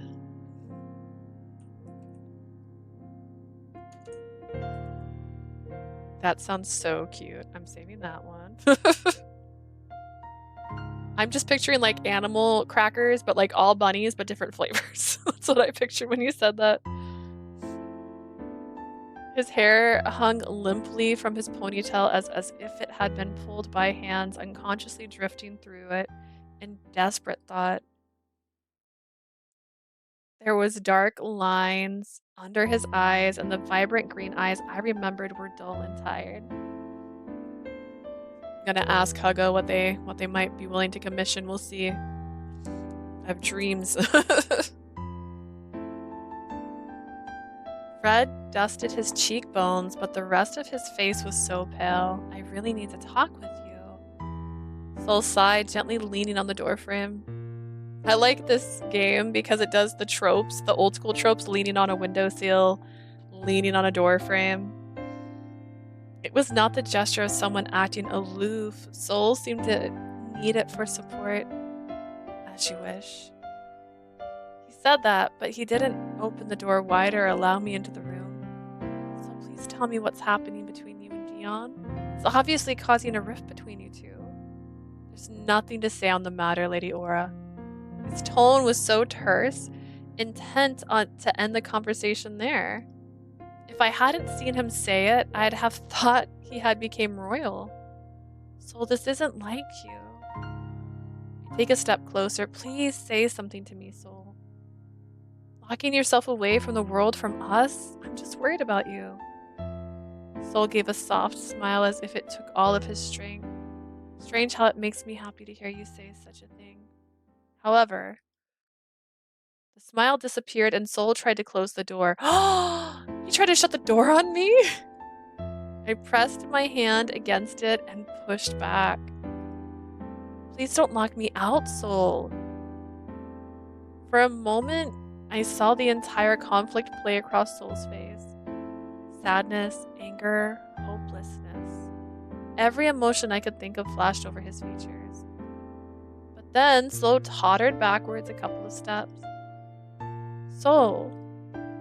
I stepped into the room just as Soul fainted forward towards the ground.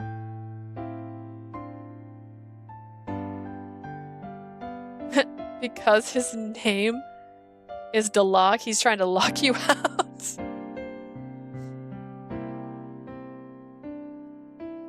Oh wait, I tried to catch him, but we both fell to the floor, clutching so close I touched a hand at his face.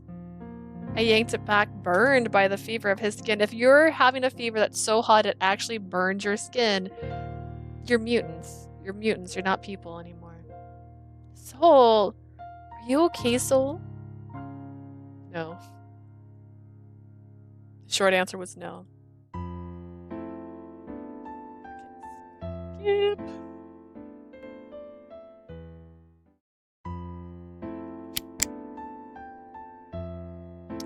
I think try is still the right answer for this one.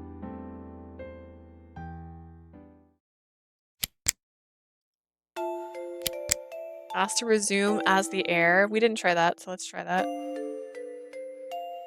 Out of Delok with this route. Dion sighed, slumping against the support beam, his brow angled with regret. He didn't meet my gaze. It isn't so easy, Aura. I gave up my right to be heir to suit my father's plan. It's Soul's decision now, and I'm sure you've seen how unbreakable his sense of responsibility is. I opened my mouth to argue but stopped before a single word escaped. Dion was right. In all these years, Soul hadn't run away from the role of being an heir, even though his true passion was to be a clothes designer. He said he is haunted by his father's expectations, but these expectations could only bother him if he felt responsible to fulfill them. Isn't there something you can say to him to change his mind? It's not so sure. Why? Dion looked away ashamed. I haven't been a trustworthy brother to him. I don't think he'll listen to what I have to say. I hesitated at the defeat in Dion's words. We can skip.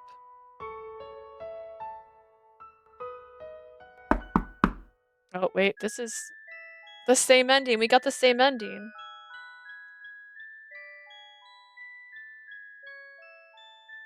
Oh no.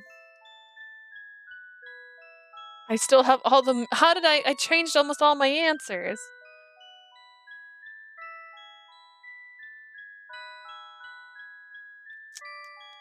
I don't know. Should I try again? I don't know if I can.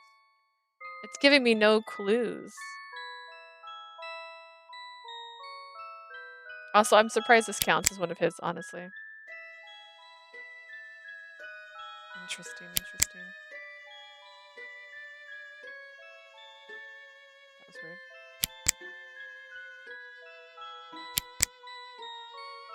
weird. I didn't see her hands last time. This is me thinking of what to do next.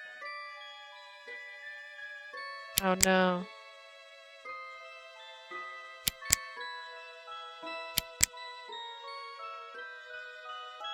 seems a little sus, right? Right?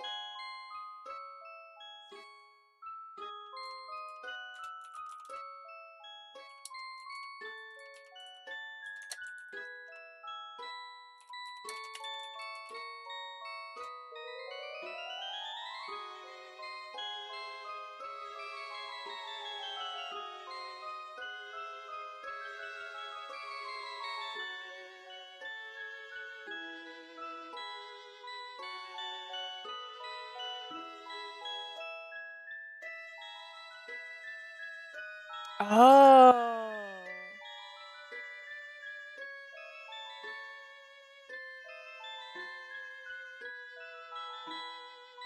I see.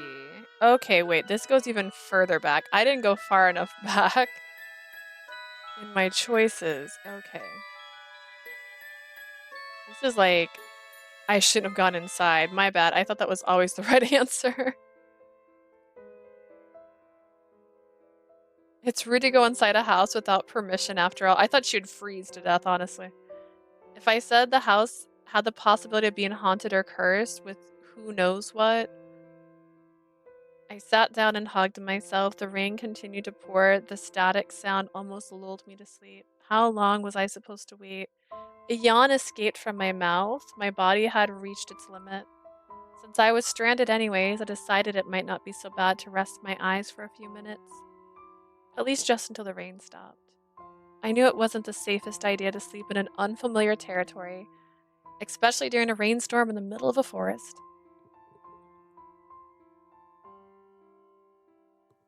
But I was exhausted from traveling. My voice cracked. Okay. The only reason I realized this was because there was an option to sleep, and I was like, I never had an option to sleep. Where would I have slept? Outside.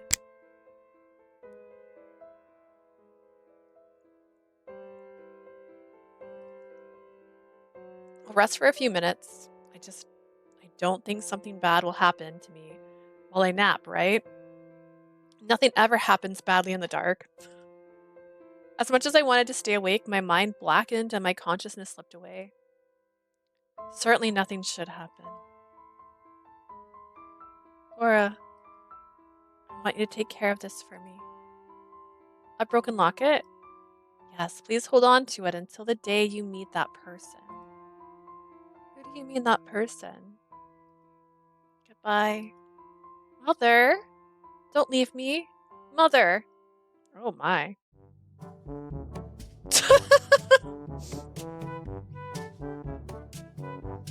Wait, I'm more curious. Interesting.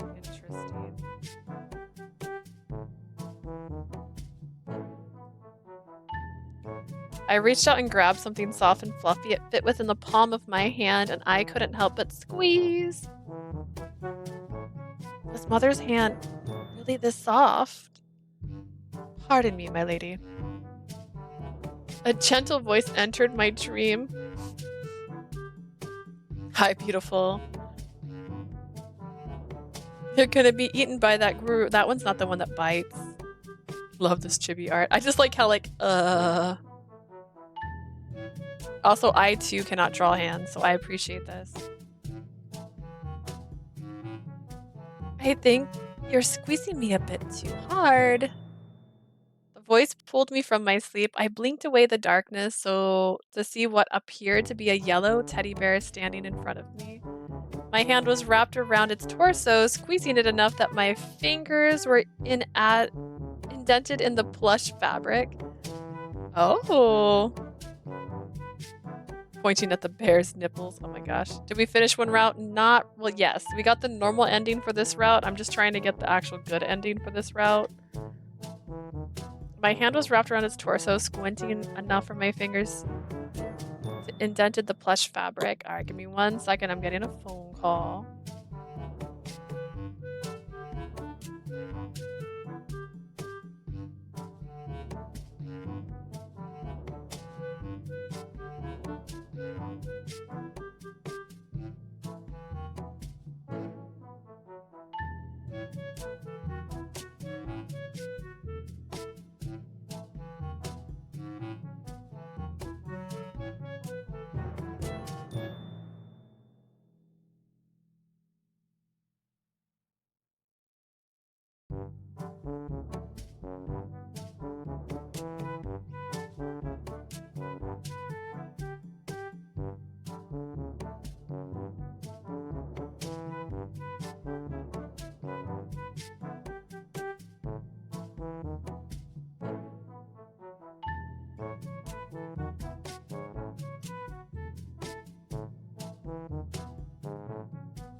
It's like we finished the route, but we didn't get the good ending, so I'm cheating. And I got all the right answers.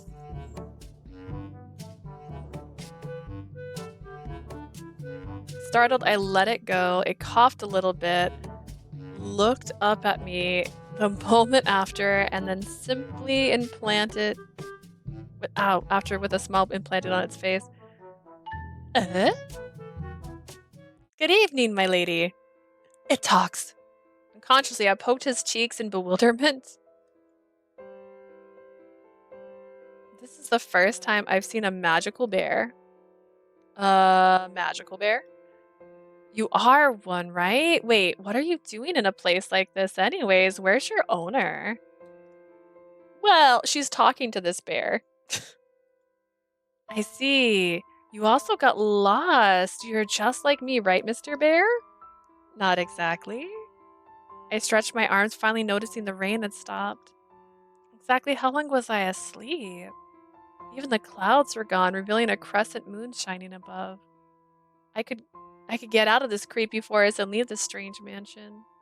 Where are you going, my lady? To Glendale, the next village over.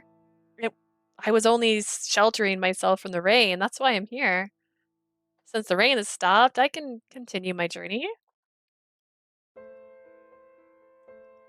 The yellow bear grabbed the hem of my dress and tries to pull me towards the entrance.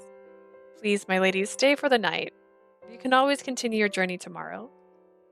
The bear kept tugging on my dress, urging me to go inside. Wait, but this mansion is cursed. Isn't it? Mr. Bear chuckled at me, then he smiled. It was a tad bit sad for some reason, but I didn't get the chance to ask why. The mansion isn't exactly cursed, rather its residents are. Residents? There are people living here? A shiver ran down my spine. You mean the Deluxe family is still... The door flew open. I flinched back, but the bear didn't release my dress. There you are, Lord So... A voice within the darkness spoke, and a pair of shiny ivory eyes appeared. Royal, sorry. Were you looking for me? A large brown bear stepped out and gave Mr. Bear a curt nod. You suddenly disappeared. Lily's become worried when you didn't return, Lord Soul. My apologies. I wanted to tend to our guest. Stream died? Yeah, it said that OBS turned off. I was just making sure it came back. Is it on? Can you see me now? It basically said, your OBS is down. Okay. It's okay. It's only like the second time it's ever happened with OBS, so I give it credit. Welcome back. Thank you, Blue. Thank you, Asia. Thank you, Ray and Tarp. I was like, I'll wait a second. He glared hard at me. I didn't know cute teddy bears were even capable of that expression. The one thing I do like about OBS is when it goes down, it tells me, because when I was on the other thing and it would go down, I didn't know. I didn't know. All right. I instinctively took a step back. Calm down, Royal. You're scaring our guest. A guest? Where? A small white bear suddenly popped out from behind the door and looked at me from head to toe. He's like, hey, girl. So cute. There you are, Dion. How strange. This is the first time we've had a guest. After such a long time, I wondered if it was even possible for outsiders to reach us. Large, medium, and small teddy bears. You're exactly like Papa, Mama, and Baby Bear. I couldn't help smiling at my idea. What are you talking about, girl? The light inside the manor turned on. I flinched in surprise. Finally got the lights working again. The girl's voice shouted. Are there more teddy bears inside? And here I was expecting this place to be filled with ghosts. Seems Lily was successful. Let's go in, my lady. I'm sure that you are cold after staying out here. I hesitated at first, considering the options I currently had. There weren't many. I nodded and followed the yellow bear inside, I guess. Here's your tea, my lady. I stared at the ragged doll in front of me as she placed a cup of tea on the table. 3 bears and a ragged doll. The deluxe mansion seemed to consist of magical toys no humans had come to greet me at. Please, my lady, do tell us what you're doing out here by yourself. Wouldn't you like to know? Prompted by his gentle voice, I explained how I came upon the manor. Okay, perfect. Now we can skip. I thought we're getting close. Okay. I'm just gonna save over this because I am cheating. I'm so cheating. Let's see.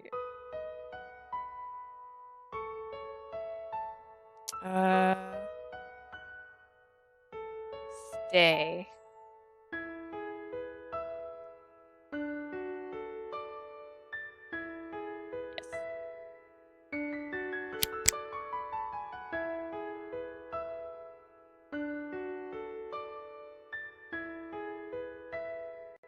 Okay. Skip. Stay. Which is honestly the safest answer because you could die. You don't know what's out there. Could she be angry at me? Oh. Excuse me, Lily? Hello? When I called out to her, she came to an abrupt stop and spun around. Her expression was hard as stone. I cannot believe my prince has almost fallen into your trap. Wait, what?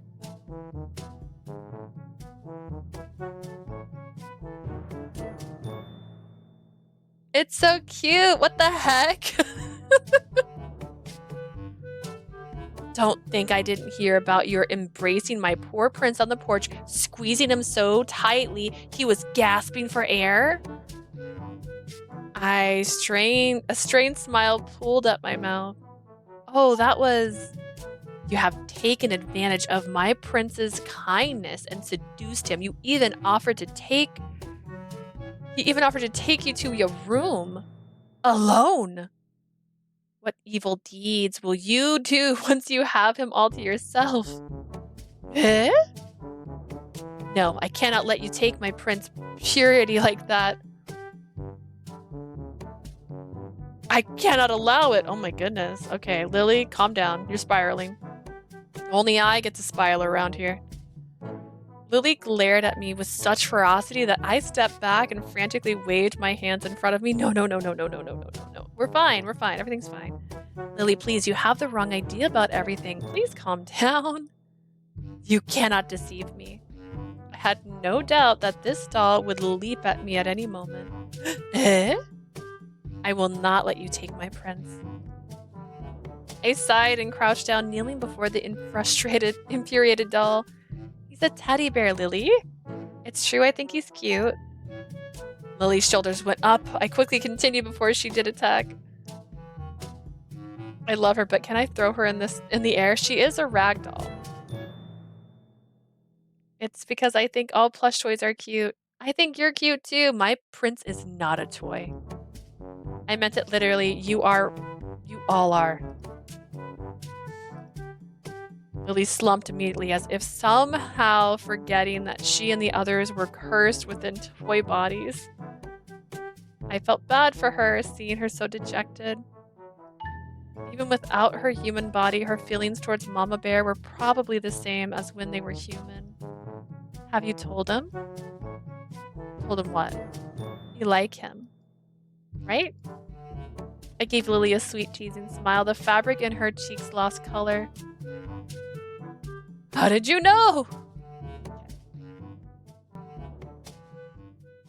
Something elegant, not sexy. I would never want you to think I was sexy. Approach her, which we've already went through this. It looks like... I don't know, we were kind of a mix of both. Have you fallen in love before? Which we've already figured this one out. I'll cut the strings was the correct answer here.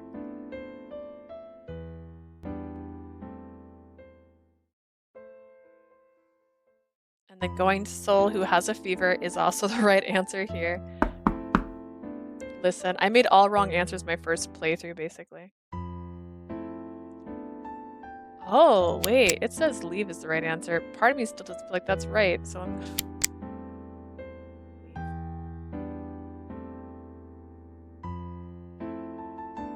This is foolish. I doubt I could get anything from her at all. I turned around starting down the hall, but I didn't go far. I couldn't. Remembering that I didn't have any choice left, I made my way back to Gold's room. I knelt before Gold, unable to stop staring at her glassy blue eyes and spun gold curls. I barely knew what to ask, but I was desperate for answers now. I took a deep breath. Gold, I'm not sure if you can hear me, but I really need your help. I glanced at the door while biting my lips. I want to understand what happened between Soul and Dion. Can you help me? Nothing seemed to happen. I just knelt there, hoping my plea reached her, and that her voice would find me again. Then, just as I was about to sigh in defeat, I heard my name. Aura? I looked around, eventually finding a faint outline. Okay. I thought I was imagining her at first, but then a faint heartbeat awoke with my locket this way. Okay, cool. Now we're talking to him, and we're like, break the tradition, bro.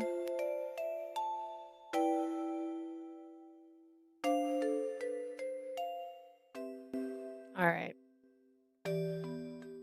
We did it. We got the other ending. Look at me. I'm a pro Atomi player with Google on my side. The next few days was filled with reunions. Everyone celebrated the broken curse and Gold's return to the family. It was sweet to watch, especially Royal blushing beet red every time Gold smiled at him. Everyone has, I'm supposed to be with Dion. Royal's supposed to be with Gold. Lily, supposed to be with Soul. He was still a grumpy bear with a big soft spot for Gold. I didn't know he had feelings for her. It was a happy time for everyone, but the more time I spent with everyone, the more I remembered that the curse was broken. I was finally free to resume chasing my career as a cook in the next town over. In the beginning, I had been desperate to hold on to my dreams with an iron grip, but now, I don't want to leave. I was part of a family again. For once in so many years, I felt like I belonged somewhere. But I don't have a reason to stay here anymore. Miss Aura?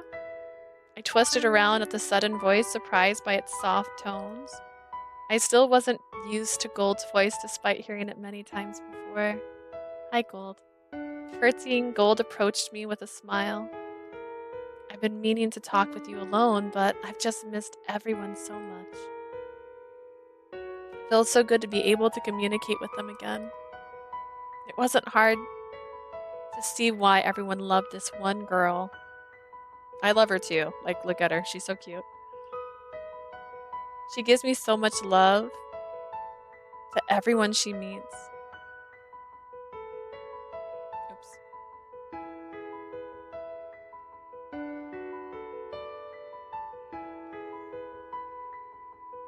Did you get the good ending? I had problems going back. I did get the good ending. So now we're trying to get the best ending, which has a CG, because we didn't get a CG in the ending we got. I want to thank you. Gold tilted her head at me, just like her brother. Huh? If you hadn't responded that time, I don't think I could have helped Sol and Dion. They are stubborn boars, aren't they? When she giggled, I had to join in. They are, indeed. She's like this again. She's back to being evil. We laughed a moment longer, then Gold stepped closer and held my hand in hers. By the way, about your, you know, feelings for my brother. Okay, I was worried. What do you mean? I bit my lower lip, embarrassed by my reaction, but Gold caught me off guard. Light glimmered in her clear blue eyes. My heart spent a lot of time near yours, Aura. I felt your heartbeat change whenever you spoke to Soul. Her innocent smile caused my blush to worsen. I didn't think this young girl knew so much. I'm so happy for you too. Wait, What's wrong? I tried to reply, but the words wouldn't come out. It was hard enough rejecting my own feelings several days earlier, and I didn't want to rain on Gold's sunrise now. Instead, I only looked down. Actually, Sol, I had a request. I almost forgot how silly. I straightened up and looked at Gold, but she was already leading me down the hall. She seemed to drop her earlier topic in the hall because she kept pulling me along. Hold on, what request? I don't understand. Gold looked over her shoulder, golden curls Florentine as she walked. Her smile seemed even brighter. You'll see. Please, can I look now? Nope, absolutely not.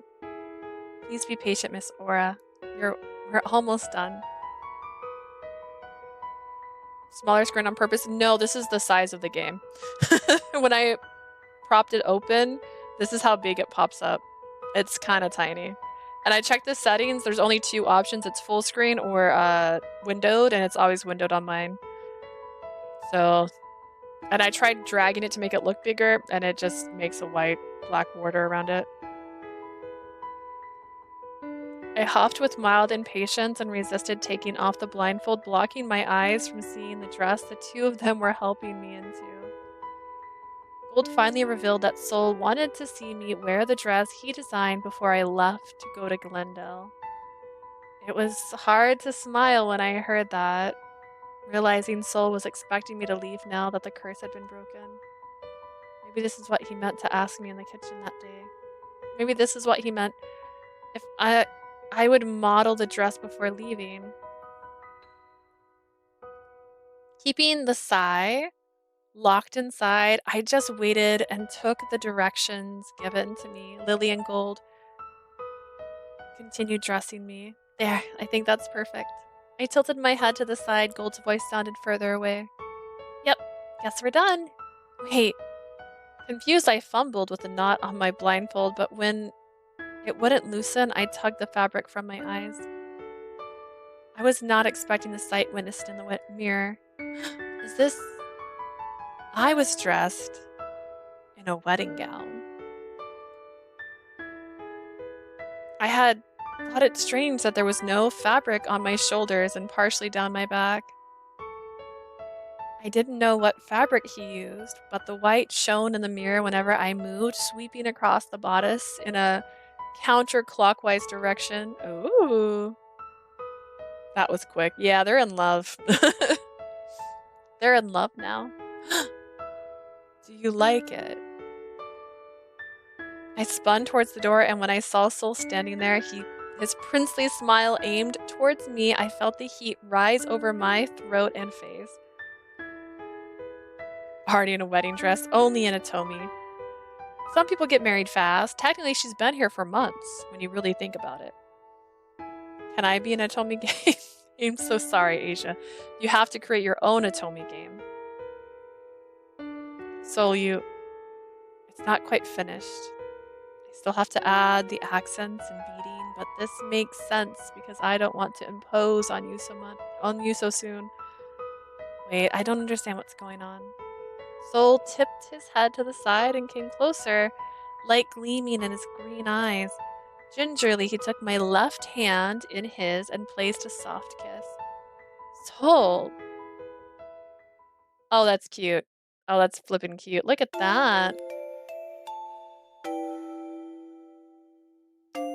He then held my hand against his chest while his other hand reached up to caress my cheek. My legs weakened, almost dropping me to the floor. Beautiful, oh my goodness. Just let us reincarnate in Atomi games.